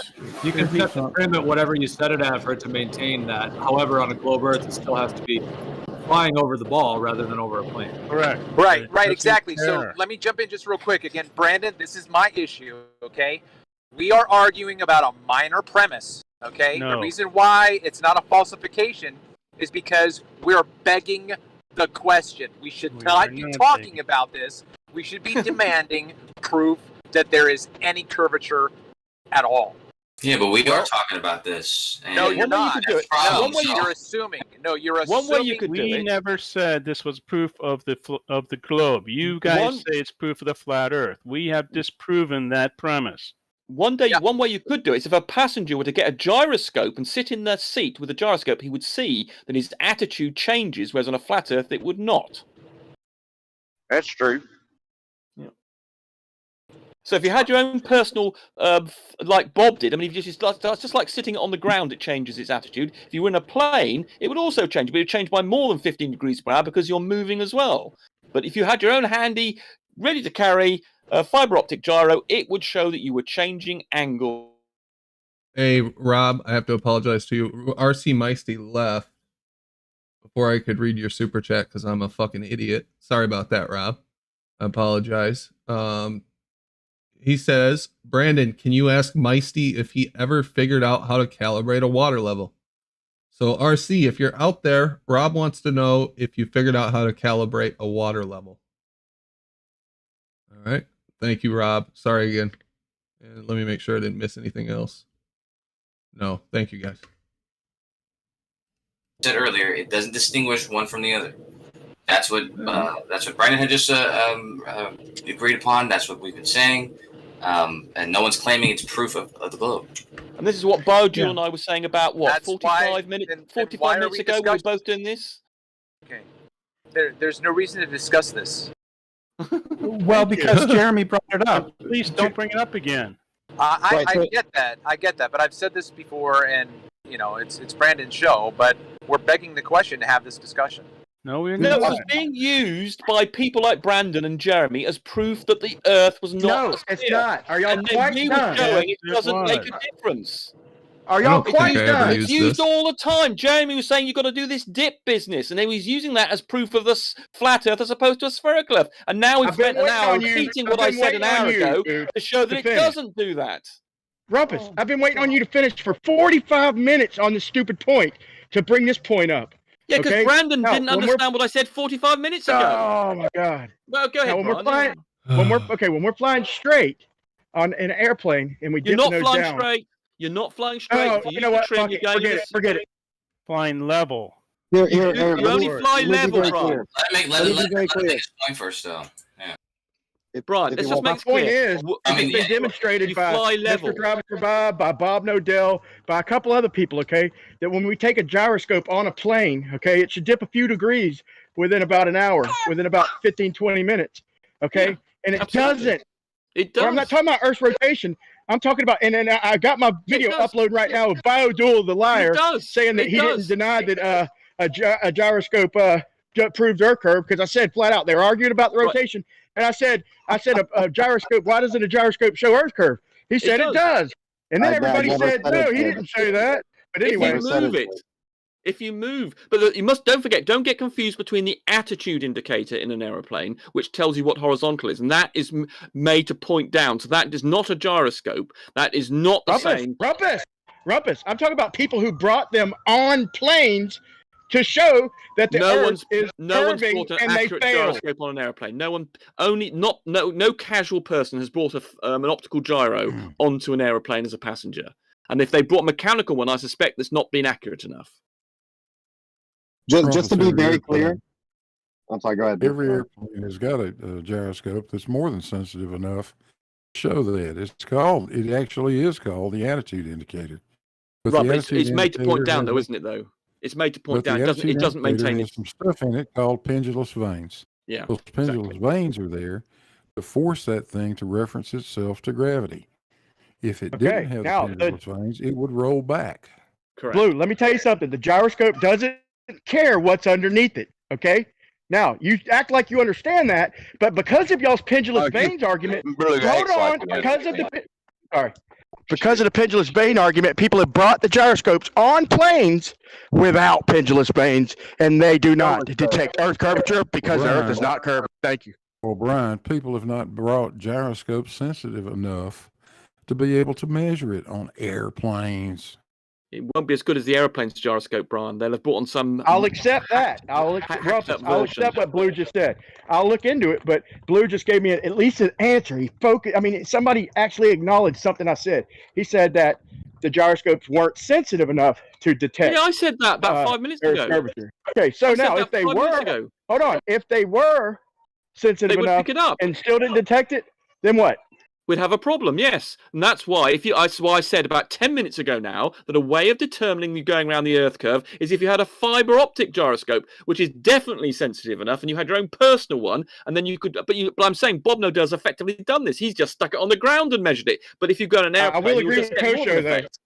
I will agree with Kosho. I think this is the stance most of us take, is that the gyroscope, if anything, to me, as far as Earth rotation goes, it can't prove it one way or another. In my opinion, it doesn't prove it one way or another.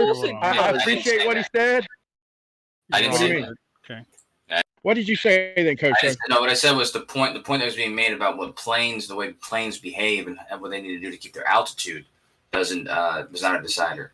But gyroscopes, sure, if you had like Rumpus was saying, if you had a sensitive enough one, which without pendulous vanes, that's the key thing. You don't want a gyroscope with pendulous vanes because that's deliberately trying to avoid maintaining its position in space. Well, pendulous vanes are for quick turns and basically sharp banks and shit like that. Okay, you think your pendulous vanes is an argument? It's not. It is absolutely. It does not debunk. It does not negate gravity, bud. It does. It responds to gravity. Back during stunts and sharp banks.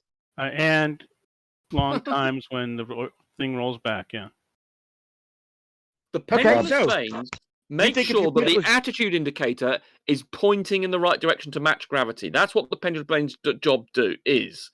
Because otherwise, it would do what a gyroscope does and maintain its attitude in space. And so if you were to go halfway around the world, why would you have to match gravity? Hold on. If you had the attitude indicator without the pendulous vanes and you went halfway around the world, it would actually be upside down. So the pendulous vanes reorientate it towards gravity. Did you say why would you want to reorient? Why would you want to reorient your gyroscope, Rob? Because you want the horizontal to match the opposite. You want the horizontal to be 90 degrees to vertical. Is it really that difficult to determine that gravity determines down here? Yes, it is difficult. So you look off in the distance as far as you could see it. It's flat and level. But just past that curve, it's look everything at the ship we going need all over the this horizon, Brian. Where's that ship's Did bottom you just gone? say that in a clear It's called an attitude indicator for a reason. Can't believe that people don't know the definition of down. He said we. Hey, Blue, your mic is real low. Hey, Blue Marble, your mic is very low, bro. I don't think I want to know it turns upside down when it goes around the planet. Like, can you encase that in something and have a camera on it live and show us it like turns upside down when you go in Australia? I would like to know. I would like to know how did you guys allow these people to say that nobody has bring a gyro sensitive enough? Have they taken into account every single gyro has been? I've seen them do it, Matrix. And Matrix. I know, but they just dismiss it by saying nobody has brought any sensitive gyroscope. If you got one to show us, like, okay, if you got one to show us. Yeah, there are ones sensitive enough. A little military, for airplane example, flying around. my friend Stab makes them, and a little they actually show the plane. They show the. I don't have none to show you. It seems like you have investigated every single one of us. Hold on. Wait. Is there pendulous vanes on the ISS? Is there pendulous vanes on the ISS? See, they don't think about shit like Brian. that. Brian. It doesn't use. Damn. That's devastating to their argument, Major. It's an moron. The ISS is in orbit, Brian. Brian. It's not devastating. If there's a fucking gyro on the ISS, then that means the ISS is up there, you moron. No, but that's not. It doesn't use a gyroscope. We only need to see the thing turn upside down in a clear encased situation while it's going around the sphere. Yep, we need to see it do that. We need to see it act accordingly. Yeah, but upside down in reference to what? So you don't even pay attention to them. Listen to what I'm saying, idiot. I was saying your ball underneath your fucking object. I was saying. So if you have an object with it in there. So we jump May I speak, Dima? Can you stop interrupting me? Can I fucking speak? No, you do nothing but talk. I've only been talking for 3 seconds now. I think you guys have been talking all day. I haven't talked at all long and for no amount of time, but you guys want to block me off when you're saying nonsense compared to reality. Get on with it. Get on with it. So get a fucking sphere, turn your camera on, and show us your shit going around the sphere and act accordingly. What the fuck are you talking about? We've got ISS that does exactly that. We've got ISS footage that does exactly that. What are you talking about? They don't do demonstrations, bud. Sorry, they don't do demonstrations. Shit about stuff going upside down. That's what they have to say. What the fuck are you talking about? Hey, but just for reference, what usually like a spacecraft, if the ISS was the first time in orbit and it didn't know where it was, it doesn't use the Earth being upside down or stuff like that to figure out where it is. It uses actually the position of the stars to find out its location in space. Would a pendulous vane work on an ISS? It doesn't use these same Vanes will not mechanisms. work on the ISS. Stuff like this. And the mechanisms that you can use it to see that it actually is rotating and is orbiting the Earth. Also uses a gyroscope with like 8 degrees of freedom so that it stays constant. Brian, they use gyroscopes. Let me ask you a question. On the ISS, on the ISS, they use gyroscopes to change the attitude of the ISS. That's the only thing they use gyroscopes for. Okay. If we were to put gyroscopes on all them CubeSats that span 700 miles and watch them go in a straight line, do they have pendulous vanes on them, pal? No, they don't. They don't need to. I'm waiting for my turn. They don't work upside down. That's my whole point. Go ahead, Silent. Sorry. What do you mean by upside down? Somebody asked me if I have a gyro, my own, so that they can investigate, right? So I don't need to do that, Ray, because you guys made the positive claim that nobody has brought. Nobody has brought any of the gyros. You've got a gyro. Don't interrupt me, Trumpers. Don't interrupt me. Don't interrupt me. The positive why claim is why are somebody's you done interrupting me? All right, the I'll positive wait till claim you is finish. somebody's done it. Prove Yeah, somebody's done it. you claim that none of those gyros were sensitive enough. So it seems like you guys have investigated to make that claim. Can you guys show your fucking investigation? Well, show About it. those fucking gyros? When they say that they're talking to the people in our community. Show we're wrong. Give us some evidence we're wrong. Well, give me the evidence. You that don't know. How do you work it out? Well, the way how do you work it out? How do you work it out that they were not sensitive enough? Do you have evidence? Go ahead. Because if they were sensitive enough, they'd detect it. No. I want to know, how do you came with this conclusion? Show me your. Because how do you? if they were studied it? sensitive enough, they would have detected it. No, Just like you Bob don't Nodell understand did. what I'm asking, Bob moron. Nodell detected it, and anybody who had a sensitive he gyroscope in an airplane would also detect it. I don't think you comprehend Yeah, what but you're that's- saying. What do you Yeah, think? he doesn't comprehend. None of you guys comprehend. Fucking No, I understand. That is my It's not fair to say though, Rumpus, because We need different things working with these said things on them, and then compare these said speeds with the rotation of said thing on the said spheres. Different speeds. What the fuck you Different saying? sizes. Who Different knows? speeds He of never. movement. I never know what. I don't. It could You show have to say, someone. you know what I'm telling you, man. Put Yeah, your just little mute him. fucking toy Silence. gyroscope Silence. on the If you have spheres got and an spin it evidence of and watch someone what happens. taking a gyroscope on You an airplane, that's cannot. very You cannot silly. mute. You cannot locally mute somebody in the server. Silence. It's- If you have it's- evidence of someone being on an airplane with a sensitive You gyroscope, don't please have inform a us. sphere. Please let us know. We'd love to know about this. You don't test have a someone's done it. sphere anywhere. Where's the airplane going around a sphere? It doesn't exist. Is what he's talking about. You got to get a sphere and compare it on a sphere with your airplane. No, we around a don't. Compare it No, we on a don't. sphere. What does that mean? It's not English. He means No, Rumpus. he wants a sphere that you hold in your hand, and he wants us to show him a Me? gyroscope. I didn't ask for that. Not you. No, not you. I didn't ask It's for that, you not us. moron. I'm not Idiot. No, talking you- about you. I'm talking about Dem. Dem wants Oh. a demonstration with a sphere that you hold in your hand with water holding onto it and a gyroscope showing down. That's what Dem wants. Oh my God! Why what a not? moron. I want it to go Why is that around. ridiculous? Isn't I that want your it to model? react. Because you I want can't to get react enough to mass around in a that something you thing. hold in your hand. Because unless you've got a You've black never hole in your saw hand, you orbit, moron. Never saw Jesus. spherical object. So everything is just You've fallible. never saw a spherical object orbit another object. Show us this live, please, so we can. That's not the model. That's Get not the the model. model. Right. The ball. Look at Get a Jupiter. Look at telescope Jupiter and its with the moons. Draw how your plane goes Yeah, around the moons ball. of Jupiter. Look Draw at a Jupiter and its picture. moons. And you will Draw see a it. picture and make You your can plane see it yourself. All right, I'm gonna wind it down here. We'll let that descend into chaos for a little bit. It was a good discussion on a few different topics. I enjoyed it, and the No Hump Wednesday at the beginning was pretty good.